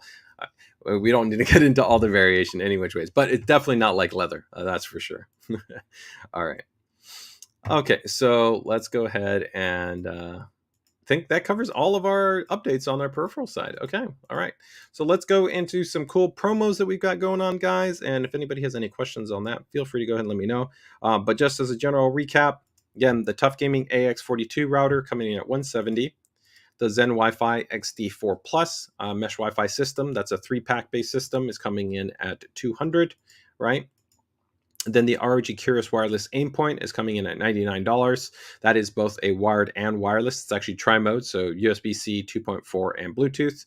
Okay. The ROG Moonstone Glass Gaming Surface in both white and black, coming in at $100. The ROG AZOTH Moonlight White tri-mode keyboard, so that's a wired, wireless, and Bluetooth-based keyboard, which is gasket mounted, hot swap PCB as well. Lots of really cool options. It's our most premium keyboard. They're up there with the Claymore 2 in terms of our highest end keyboards. That's coming in at $250. Then the ROG STRIX SCOPE II 96, wired and wireless. That's also a tri-mode model, hot swap PCB. Okay, that's going to be 175, and we already have the snow version, but this is now going to be for the storm version in terms of the switch. And then the ROG STRIX SCOPE II coming in at 120. That's a wired based keyboard, but it does have a detachable cable design and does come with the wrist rest. And then the ROG STRIX SCOPE II RX, which is the same as the ROG STRIX SCOPE II, just with the RX optical switches in both red and in blue. So linear or clicky based switches. And of course, we talked about the big differences in terms of RX based switches versus our ROG NX based switches. All right, so let's take a look at some promos that we got going on here, and we'll go from there. Give me 1 second. I'll bring this up. Let me quickly see. I think there might have been a question that kind of came up here. If I already have a Wi-Fi 6 router, how would I expand it? If you have an ASUS router, you should probably be able to expand it because the vast majority of all the routers that we've released probably in the last 5 years support something that we call AI mesh. So literally all you do is you would just use the ASUS router app. The ASUS router app has a little option where when you open up the app, it has a little kind of plus button that says, hey, do you want to add a node? And so when you essentially plug in the other router, it will scan for the other router, and then it will walk it through in terms of attaching that to your network and then extending your network. It's very, very simple. Literally, you can add another node probably within 2-3 minutes. It's very, very, very simple to do. It's not complicated at all. So yeah, that's all you need to do if you want to be able to take advantage of adding in a router using AI mesh. Now, if you happen to have another company's routing product, most other companies don't have something comparable to AI mesh, so there's not an easy way for you to extend your router. The only other way that you could extend it would be by using something like a repeater or using like an extender. We do offer products for that. I can show you a quick link if you want to see one. It's generally not my preferred recommendation just because you tend to have the throughput when you use a repeater and extender. But if you are pretty happy with the overall performance and you just need a little bit more range, then a repeater or an extender is not a bad choice.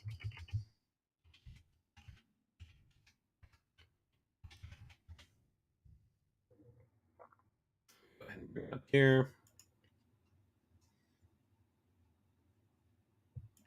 So we have a couple of different models, but this would be a basic model that we have. This is the AX1800. So this is a dual band Wi-Fi repeater. The nice thing about this one is it just plugs literally into your wall outlet.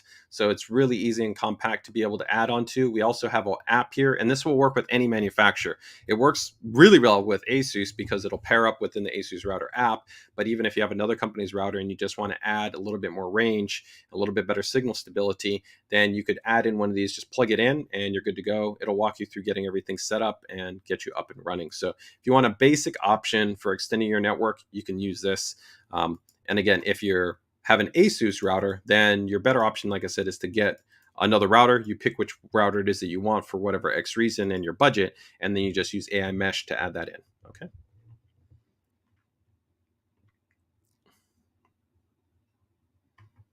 Michael goes, release date before Xmas for all the new store. Yes, like pretty much like always for any of the new product announcements, you should start seeing availability probably within the next 5 to 10 days. Probably first for the ASUS store, and probably Newegg will probably be the quickest. And I expect probably the majority of them to be listed for all the products that we've talked about before the end of the year in terms of actual availability. As always, when we talk about it here on the stream or we posted the featured announcement in the PCDIY group, it generally means that we're talking about release availability within the next, I'd say, 7 to 30 days, depending on the e-tail partner.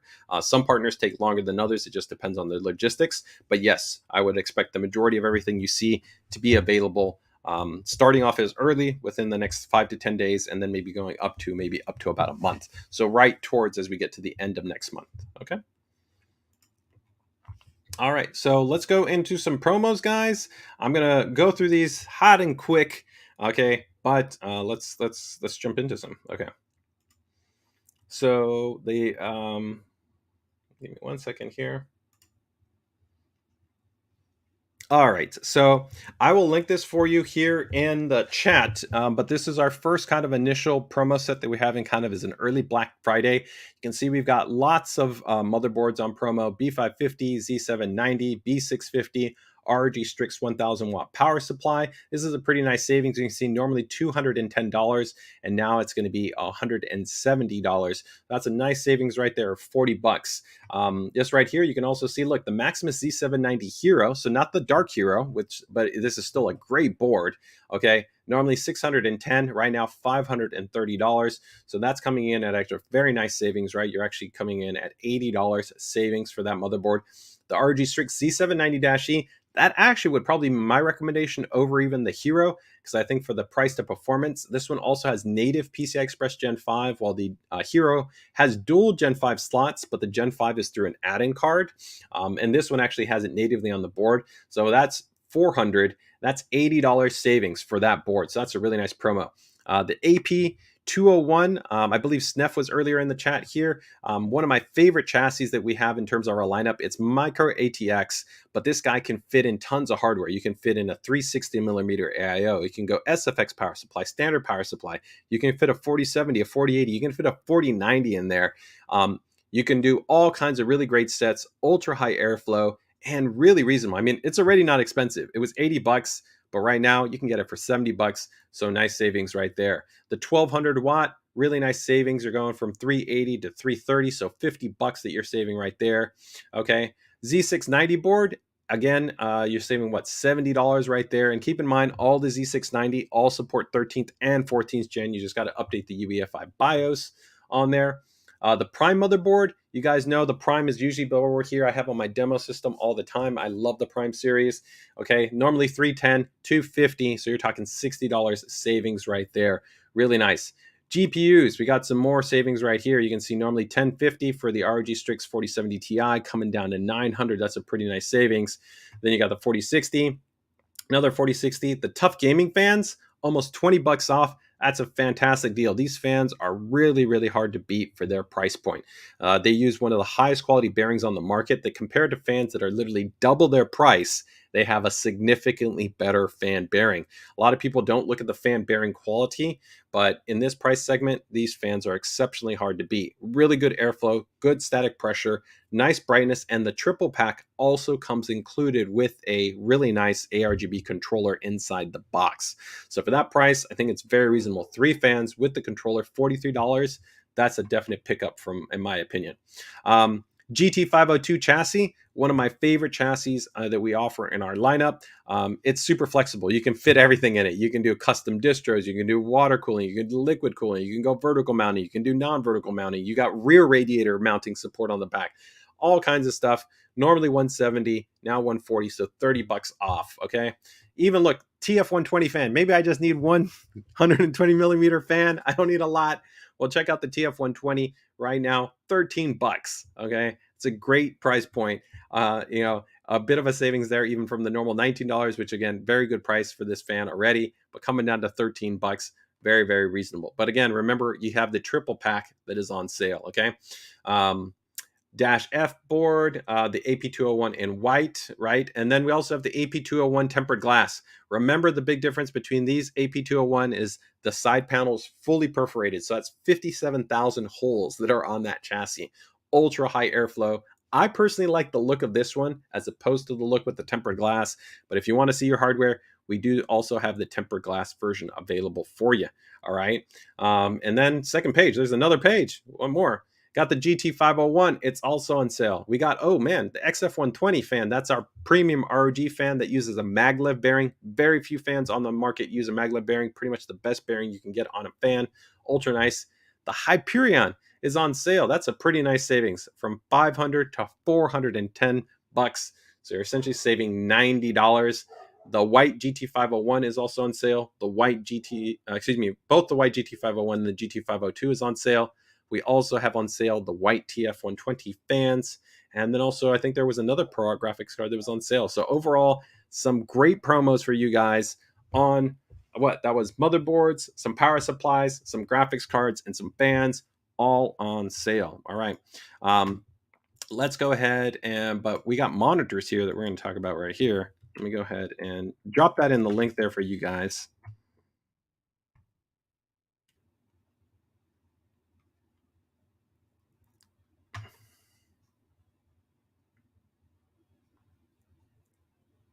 So ASUS Computers goes $140 for the GT502 is a steal. Those fans are priced well too. Yeah, I agree. I think the GT502 at that price is really hard to beat. It's an outstanding chassis. You guys can also check out a number of really great builds from Mike over at ASUS Computers in the PCDIY group that he's done with the GT502. He's done a wide range of builds in it, and it definitely can show you, I think, the flexibility that that chassis offers. But we've had a lot of people do all kinds of builds in it. It's really an awesome choice that we have there. Okay. So let's go into some monitors that we have that are on promo. Here we've got quite a range, literally across the gamut when it comes to the monitor. So let's just jump into that.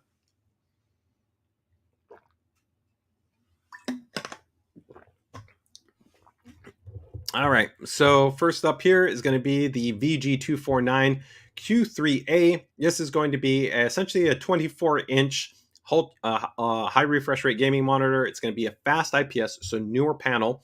Okay, so fast IPS, 180 hertz, 99% sRGB, so nice color quality, but really nice price point. This is $120. If you're looking to kind of just break in, get a new monitor, maybe for somebody that's just starting off PC gaming and they're looking for a solid monitor that's going to have good color reproduction, be a fast panel with good response time, high refresh rate support, is a really solid option. Again, this monitor normally comes in at $180, and right now it's $120. At $60 off, that's a really great savings. Again, I think for a first starting point monitor.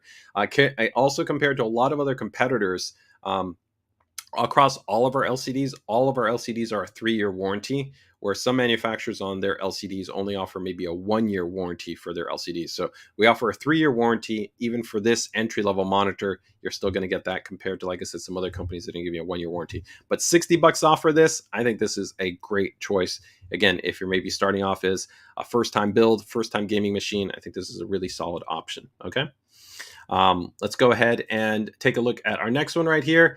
This is going to be the Tough Gaming VG279 Q3A. So here you step up from kind of that 24 inches, and you're going to go a bit bigger. You have 27 inches, fast IPS, 180 hertz, as well as 99% sRGB coverage. So here it's pretty much the same thing, just a bigger size version of it, and $40 off as well. So really nice savings. Again, it wasn't expensive in the first place for its specifications, so $200, but now $40 off, comes in at $160.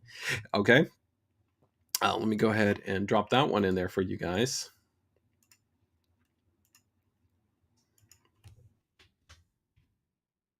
All right, next one we're going to go here. We're going to go with a portable display. This is going to be the ZenScreen MB16AHG.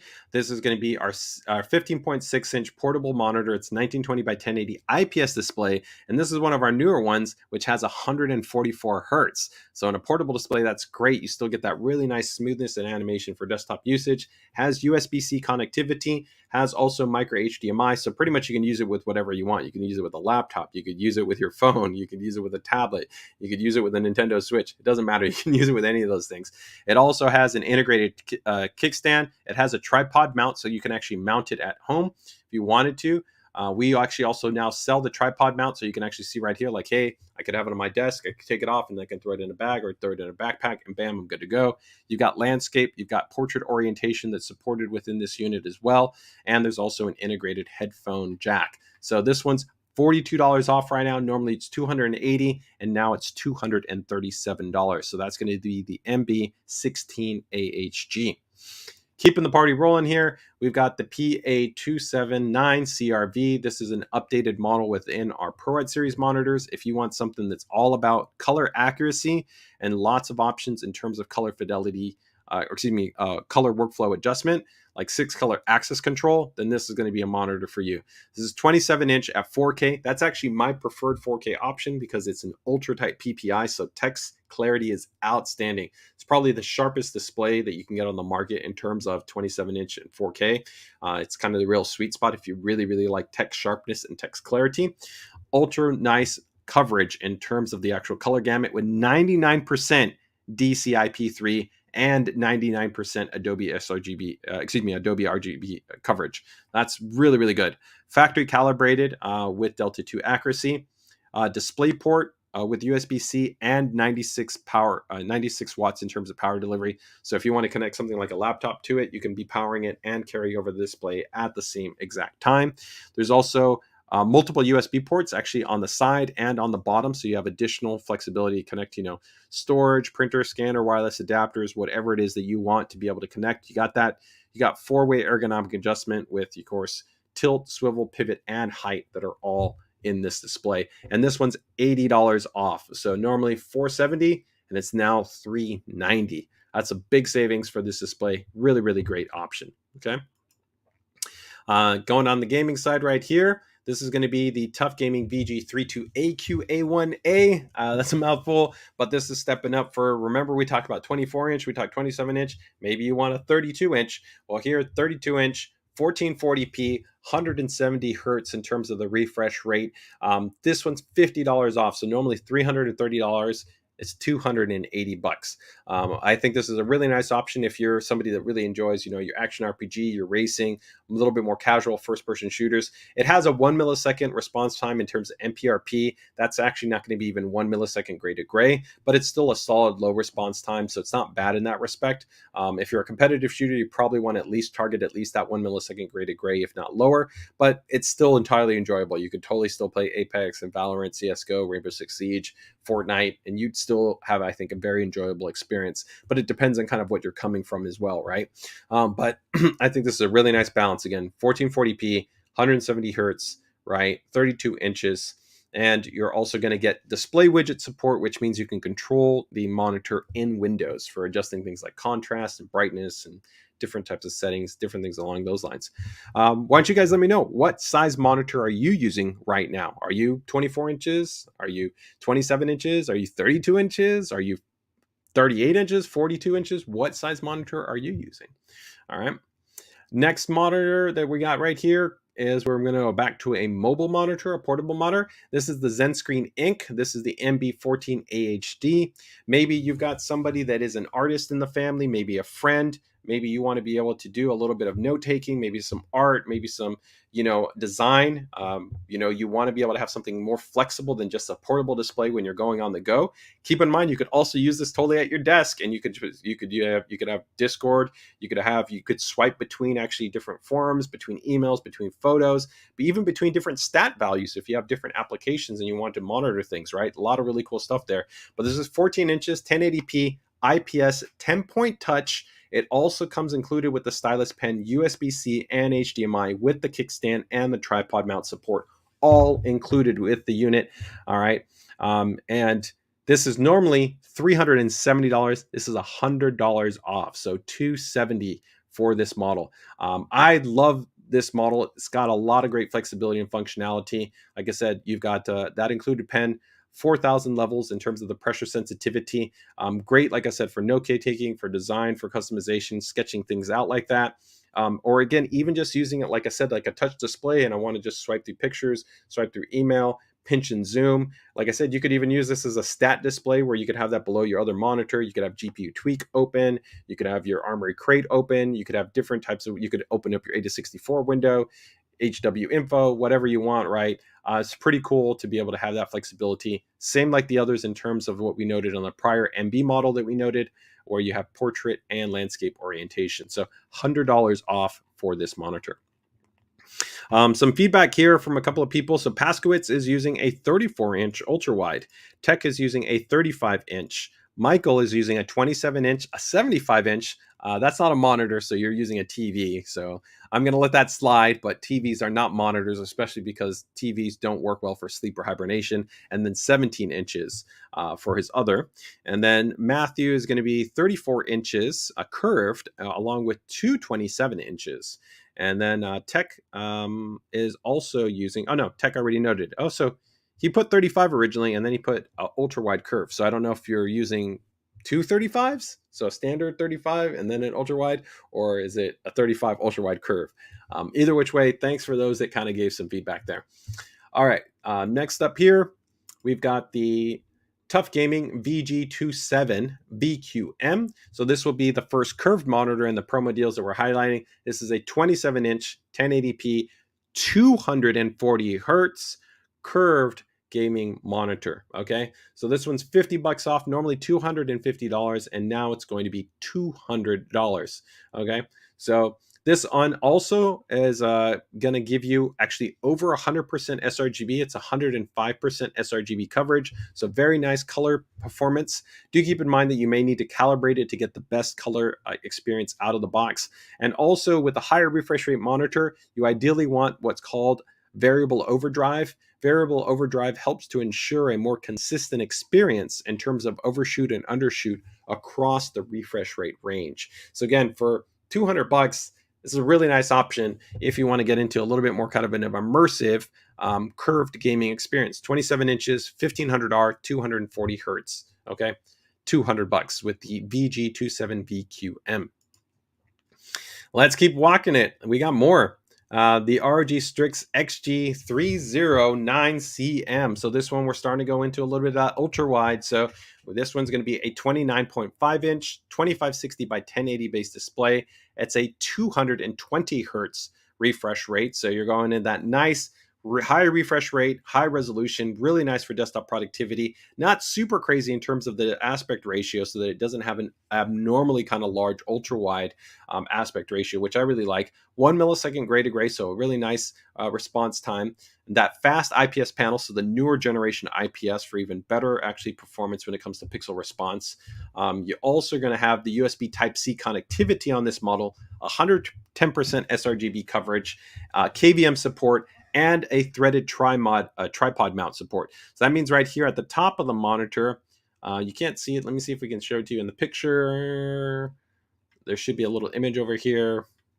But yeah, right there you can see it actually has a threaded mount. So you could put a camera, a microphone, a second monitor on that threaded mount, and you could have it be directly available to you. So that's a really, really nice kind of feature. Another cool feature that you will have on the XG series monitors like this is that they support the ROG desk mount kit, which that's a C-clamp mounting design. So if you even want kind of like a cleaner desk setup experience, you can buy the ROG desk mount kit. You can remove the base, put that desk mount kit, bam, you're good to go, and you still have your height adjustment. You can still easily swivel the panel. It's a really nice accessory. So this one is $100 off. Normally $400. It's right now $300. Okay, so that's a nice savings in terms of that. Okay. Let's go. Next up here, we're going to go to some 4K and some larger format. So this is going to be the ROG Strix XG43UQ. This one is a pretty nice savings. This is $1,000 normally, so $999.99, right? $1,000, and it's coming in at $740. Okay, so $740. So that's a nice savings right there, right? You're talking about over $250 savings that you have on this one if you want to get into 4K. So this is going to be the XG43UQ. This is an HDMI 2.1 based monitor, so 43 inches, 144 hertz, HDMI 2.1. It has 10 watt speakers, so really nice punchy and dynamic speakers. It has a display HDR 1000 rating, so it definitely offers a bold, bright image. It's not a full array local dimming, so do keep that in mind. So it's still not going to be as robust in terms of the best performing HDR based displays, but still really nice for immersion to be able to give you some more contrast, some more punch, and also very impressive overall color gamut coverage. And like all ROG Strix displays, it comes factory calibrated out of the box. Okay, definitely, I think a great choice if you've been wanting to step up to a large format gaming monitor. Some people wonder, well, what's the difference between a monitor and a TV? TVs have a lot of downsides to them if you attempt to use them as a monitor. One, if you're probably using something like a C2, we already offer an ROG Swift kind of OLED monitor. One of the key differences is that monitors, they don't have proper sleep and resume. So a lot of times to turn it off and on, you get these weird things where you have to kind of turn it on with the remote. There's no simple on-screen display. There's no DisplayPort connectivity, which also can affect the refresh rate and the resolution support depending on the GPU that you're using it with. There's a lot of other kind of subtle variability, and we've talked about that in a prior live stream, but this is, of course, an LCD, so it's kind of par for the course if you're aware of everything that you've experienced with an LCD. You're getting that. You're just getting a large format version of it. But this is going to be the XG43UQ, $740 versus normally $1,000. I think this is a great option if you want a big, bright, dynamic, color accurate display, which also has really good speakers out of the box. Okay, so definitely if you don't want to feel like you always have to game all the time, using headphones, it's a nice option in that respect. Okay. All right. The XG43UQ, it's the same exact monitor, so I'm not going to recap all the spec. It's just literally the standard version versus the Xbox version. The only difference between the Xbox version and the standard version is the color. The color on the back of the monitor is this one's kind of white, and the color on the back of this one is black. I thought it was black. Okay, I guess it's not. I guess it's the same. I'll double check on that. But I thought that was the main differential right there. Okay, next right here, we've got the PA278CEV. This is going to be 27 inches, 1440p, 100% sRGB, 100% Rec 709, factory calibrated, has USB-C connectivity, has, of course, 4-way access control in terms of ergonomics. So tilt, swivel, pivot, rotate, all available to you. 4 ports in terms of USB connectivity, 2 on the under, 2 on the side. You also have that USB-C supporting up to 65 watts. Now, this one will be a little bit less than the CRV model, which you remember the CRV model supported up to 96 watts, okay? Now, one other thing that many people don't realize, but it's a very cool feature for our ProEd series, the displays, is these actually support what's called daisy chain flexibility. So that means if you actually want to connect multiple of these monitors together, you can connect them to the other monitor. You don't have to go back to your graphics card. You can actually connect one monitor to the next monitor through a daisy chain design. The monitor has to support the specification. And of course, for a lot of professionals, they would generally run that type of configuration, and it's advantageous not only from ease of use, but also can be beneficial because maybe they're going back out to a system that might not have that many display outs, right? So $40 saving, normally $300, comes down to $260. All right. Alex goes, I just bought this monitor last month. He bought the XG349C. Oh, fantastic, man. That's the one that we just talked about in terms of promo. So hopefully, I mean, it's still a great price point, but you can definitely see that you are able to save $100 on it. But hopefully, man, you're enjoying that monitor. I know, Alex, you just recently also built that, I think, newer system you were talking about. So hopefully you're really enjoying that, right? So let's go into our next item right here. We've got here the Tough Gaming VG289Q1A. This is going to be another 4K monitor. So this is 28 inches, 4K IPS. Okay, more on the entry side because you can see from the price point, right, pretty aggressive here. This is normally $290, so that's already pretty aggressive for a 4K 28-inch IPS-based display, but $50 off, $240. So this I would definitely say is probably maybe for somebody that's more for general productivity or maybe for casual gaming. So it might kind of seem counterintuitive that you would think 4K gaming is super demanding, but there's tons of games that you can play at 4K that might be on the older side, and you might just enjoy maybe that tighter pixel density, also the benefit on the desktop productivity side, right? Depends on what you're playing, right? It's all about game engine and about resolution and about settings, right? So keep that in mind, right? But overall, nice price savings there, going in from $290 down to $240. So you get your $50 savings. Going with another high refresh rate monitor here, similar to kind of I think the first monitor we talked about. We got the VG279QL1A. So this one is going to be 27 inches, IPS, 165 hertz, display HDR 400. Now, while that's not going to be great for an actual HDR gaming experience, that still means that we're going to get a brighter than standard panel, which means that we're going to get nice punchy SDR performance in terms of brightness. So it would probably be brighter than a older display that you had that was maybe only probably 250 nits or 200 nits in terms of your SDR brightness. $50 savings coming in from $220 down to $170. If I had my recommendation, though, I would probably go back. If you were looking at something similar like this one, well, this is a solid price. I'd probably consider the one that I talked about earlier here, which is the VG249Q3A, because here I get that newer generation fast IPS panel, which has an overall lower pixel response time. And like I said, you get the 99% sRGB coverage, and the price point is $120. So it's actually cheaper. We also had, remember, the VG279Q3A, which was the same thing, the fast IPS, the 99%, the variable overdrive support. This one's just a little bit more because it's that newer panel, but to me, it's justifiable. So if you wanted my recommendation, you were down in this price band looking for that monitor, I would look at those two versus this other one that we just highlighted. But again, not a bad choice still, I guess, but my personal recommendation would be for that those first two there. Okay. Keeping it along here, maybe even a low price point. Maybe you don't got that much to swing. Again, VG249Q1R. This is 1920 by 1080 IPS, 165 hertz. This one's $130, $30 off. All right, not much to say. Again, a really solid choice if you're just looking to be able to give somebody maybe a first time monitor to be able to get into maybe PC gaming, or an upgrade for maybe an older monitor that maybe doesn't even have high refresh rate support, right? We've got two monitors left. We got the ProArt. This is going to be the PA278QV, 27 inches, 1440p, 100% sRGB, of course factory calibrated, four-way ergonomic adjustment in terms of your options here. This one is going to be 75 hertz refresh rate, and you're also going to have 4 USB ports on the model as well. And this one's coming in with a $40 reduction price point from $290 to $250. Okay.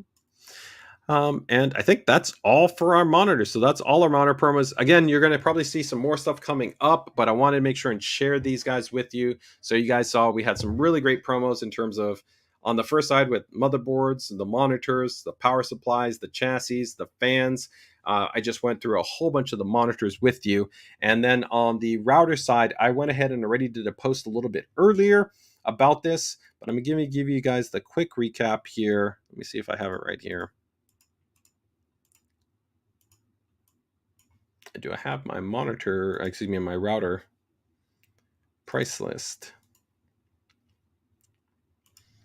Yes. Okay. So on the router side, let me go ahead and just note these here for you guys really quick, and we'll wrap this up. I'm going to go ahead and see if anybody has any quick questions right there. JC is giving us some feedback in terms of still waiting for a worthy successor to the PG3T UQX and the side flanking 27 UQ.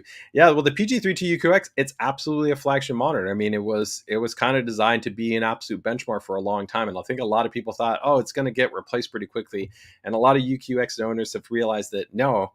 The investment, while it's been expensive and it has come down in pricing, it has been very difficult to beat because it's a quite complicated actually type of panel to process, right? With the full array local dimming, the ultra high zone count, even the follow-up monitor that we had, the PG32UQR, which a lot of people saw kind of as an update just because it had HDMI 2.1, it still didn't have as many zones. It didn't get actually as bright, right? It didn't have the dedicated G-Sync module.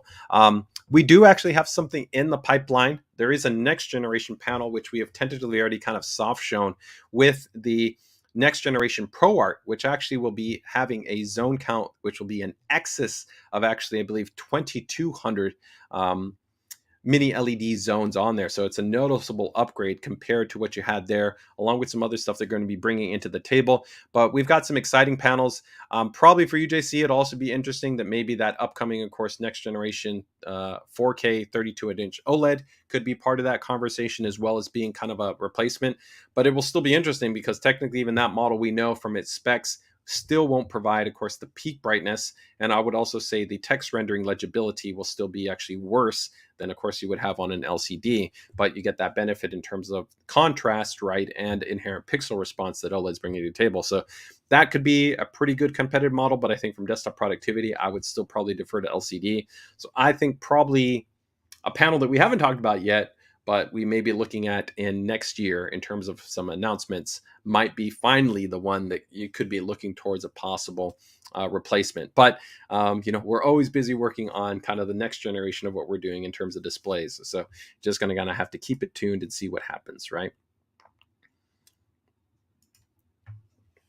All right, so let's quickly just go right here on the on the networking side, and we will wrap things up here. So let me go ahead and just give you guys these quick ones. And I want to verify that they actually are still not sold out, because I don't want to show you guys any promotions where it's sold out, because I think that's always a bummer. Like when somebody tells you like, hey, it's on sale, but then you go to check it out and you can't actually buy it because it's already sold out, right? So let me go ahead and just load these up quickly. If anybody has any other quick questions, feel free to go ahead and just note your questions there, and I'll do my best to go ahead and answer them.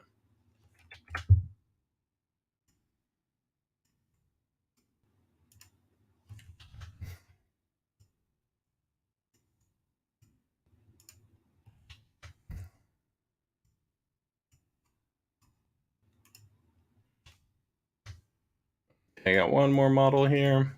So for these networking promos, these are pretty nice. There's promos that are, looks like the minimum savings is $20, but we got savings of $40, savings of $60, and even savings of $100. So some pretty nice savings across the board for these varying models that we have here. So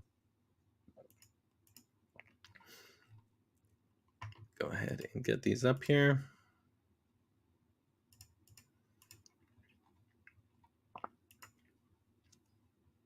'86 Pro, 88 Pro,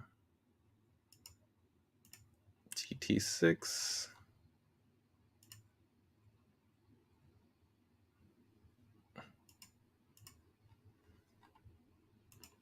Let me go ahead and get this other one up right now. And here we go. Okay, great.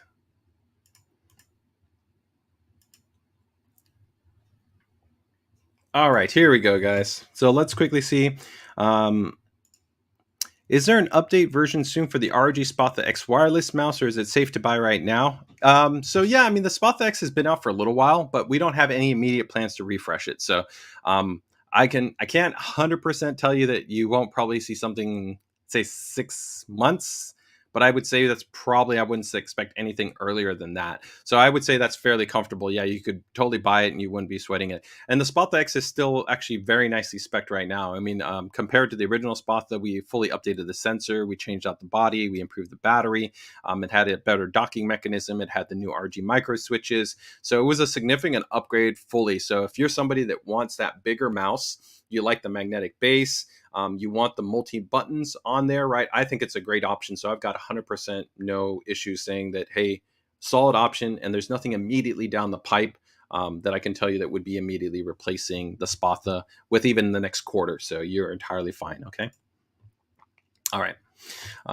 So let's go ahead and let's see some of the models here. Yes, we do have these models still in promo. So let's go ahead and jump in, round these out. So starting off on the high end side, guys, we've got the GT AXE 16000. Hold on one second, guys. Give me 1 second here.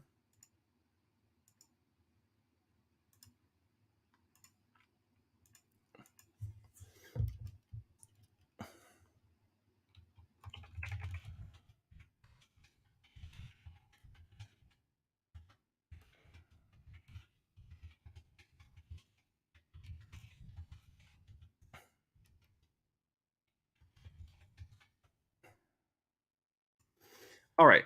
Sorry about that, guys. Give me 1 second. So here you guys go. The AXE 16000. So pretty much short of our new Wi-Fi 7. This is about the best router that we almost have in our entire lineup. So this goes up right where you've got a quad band. So you have literally, of course, 2.4 gigahertz, 2 5 gigahertz bands, and 1.6 gigahertz band, right? You're going to have dual 10G ports that are on this, 2.5 gigabit WAN port, an ultra high performance 2.4 gigahertz quad core SoC. I think 1 gig of DDR4 memory on this router. Absolutely just insane performance. Normally this comes in at $600. It's $100 off right now. So $600, $100 savings. You can get it for $500 right now. So if you're looking pretty much for the best of the best, ultra high coverage, ultra fast speed, then this is going to definitely be a router that you're going to want to be taking a look at. Okay, the ROG Rapture GT AXE 1600.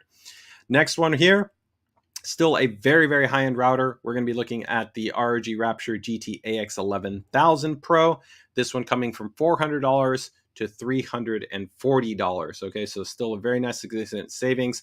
You're talking about $60 savings. You're going to have essentially those 3 bands that are going to be available to you. I still get 10G. You still get the 2.5G port as well. You still have full support for AI mesh, advanced, of course, a quad core based chipset as well, high speed DDR4 memory on here as well.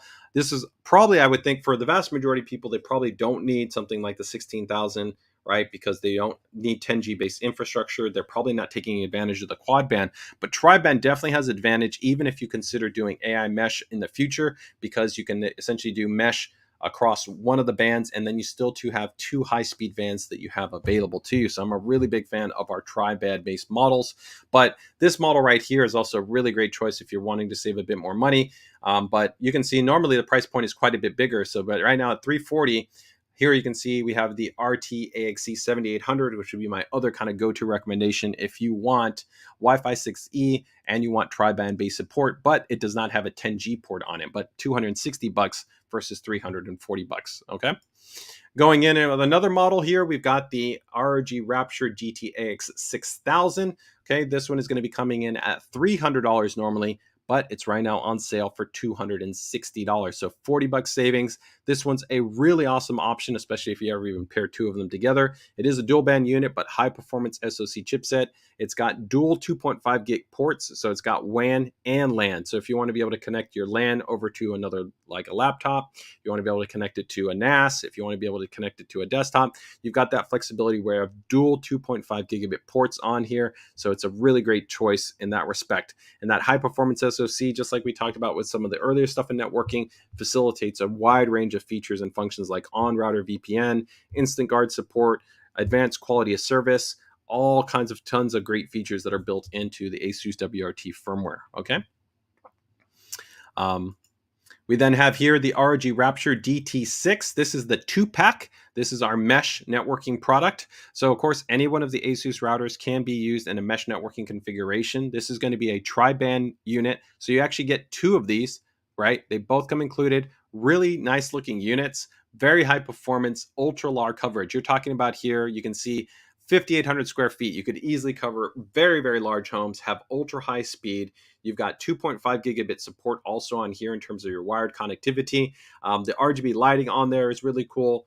Outstanding wireless performance. So really, if you kind of want that balance of really great coverage, fast speeds, tri-band, and also having that 2.5 gig, this is a great option that we have available with the GT6. Okay, normally $480, but right now $450. So you can see definitely where that would make sense, that is cheaper than you buying like two GT6s, right? Like this AX 6000, it would make more sense for you to get the GT6 than buying two of these if you wanted to have like bigger AI mesh coverage, if that makes sense, right?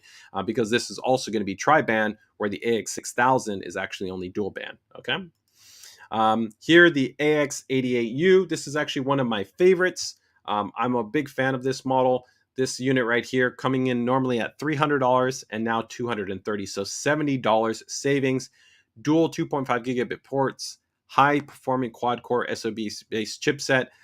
This is going to be a 4x4 based design also, so really great coverage for being able to deal with a large number of devices and long range. So it's a really kind of good recommendation that normally it's a little bit higher for people when I make that recommendation, because at $300 versus $230. But this is kind of like my overall kind of like go-to recommendation, where people kind of goes like, I don't want to go super expensive. I want really, really big coverage, right? I want good signal stability. I want high throughput. I want multi-gigabit support. This is one of my favorite options. The other option I tend to kind of defer to right here is the 86U Pro, right? Which is a little bit cheaper, but it's not going to be a 4x4 based antenna unit, but that's okay, because depending on the total number of devices you have in the range you need, that's still a very, very good model. And of course, you can see it's almost $100 less. Speaking of, though, the 86U Pro, you can see also some nice savings, a little bit less, not as much as that 88 Pro, but from $250 to essentially $220. So you can say over $30 savings, right, at $218 versus $250. I think this is a great model for a lot of people too, especially for most households, especially if you're probably under 2,400 square feet to 2,200 square feet. Really, really great choice, and also really good model to pair up with another unit if you ever needed kind of like an AI mesh node configuration support. But nice savings there as well.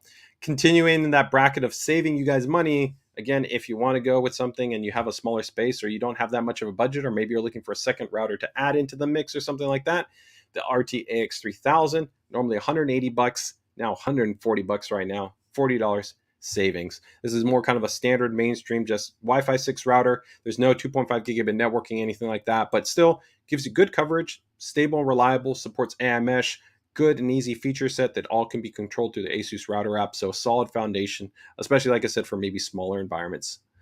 Very, very solid choice. And then the last model right here, sub $100, okay, for Wi-Fi 6, right? Here you can go into the RT-AX55, right? Going from $110 down to $90. So $30 price savings. Overall, you could saw we ran the gamut there. We went from literally at the top of the chain all the way into the entry. Some really, really nice solid savings there in terms of the price points. Janny goes, as the Rapture AX6000 was also the Evo 1 model. That is correct. Yeah, it was just kind of like a different ID design, but that's the same model. And actually, I love the EVA edition. I think the EVA edition looks really, really good. Okay.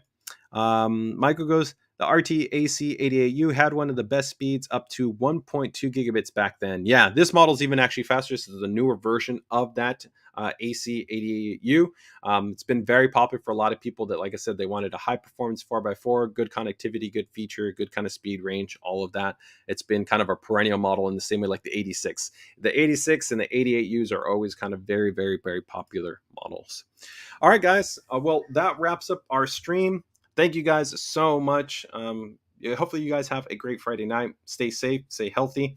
Enjoy your guys' weekend. If I see you guys in terms of the ASUS PC DIY group, of course, feel free to go ahead and tag me if you have any follow-up questions, comments, feedback, whatever they might be.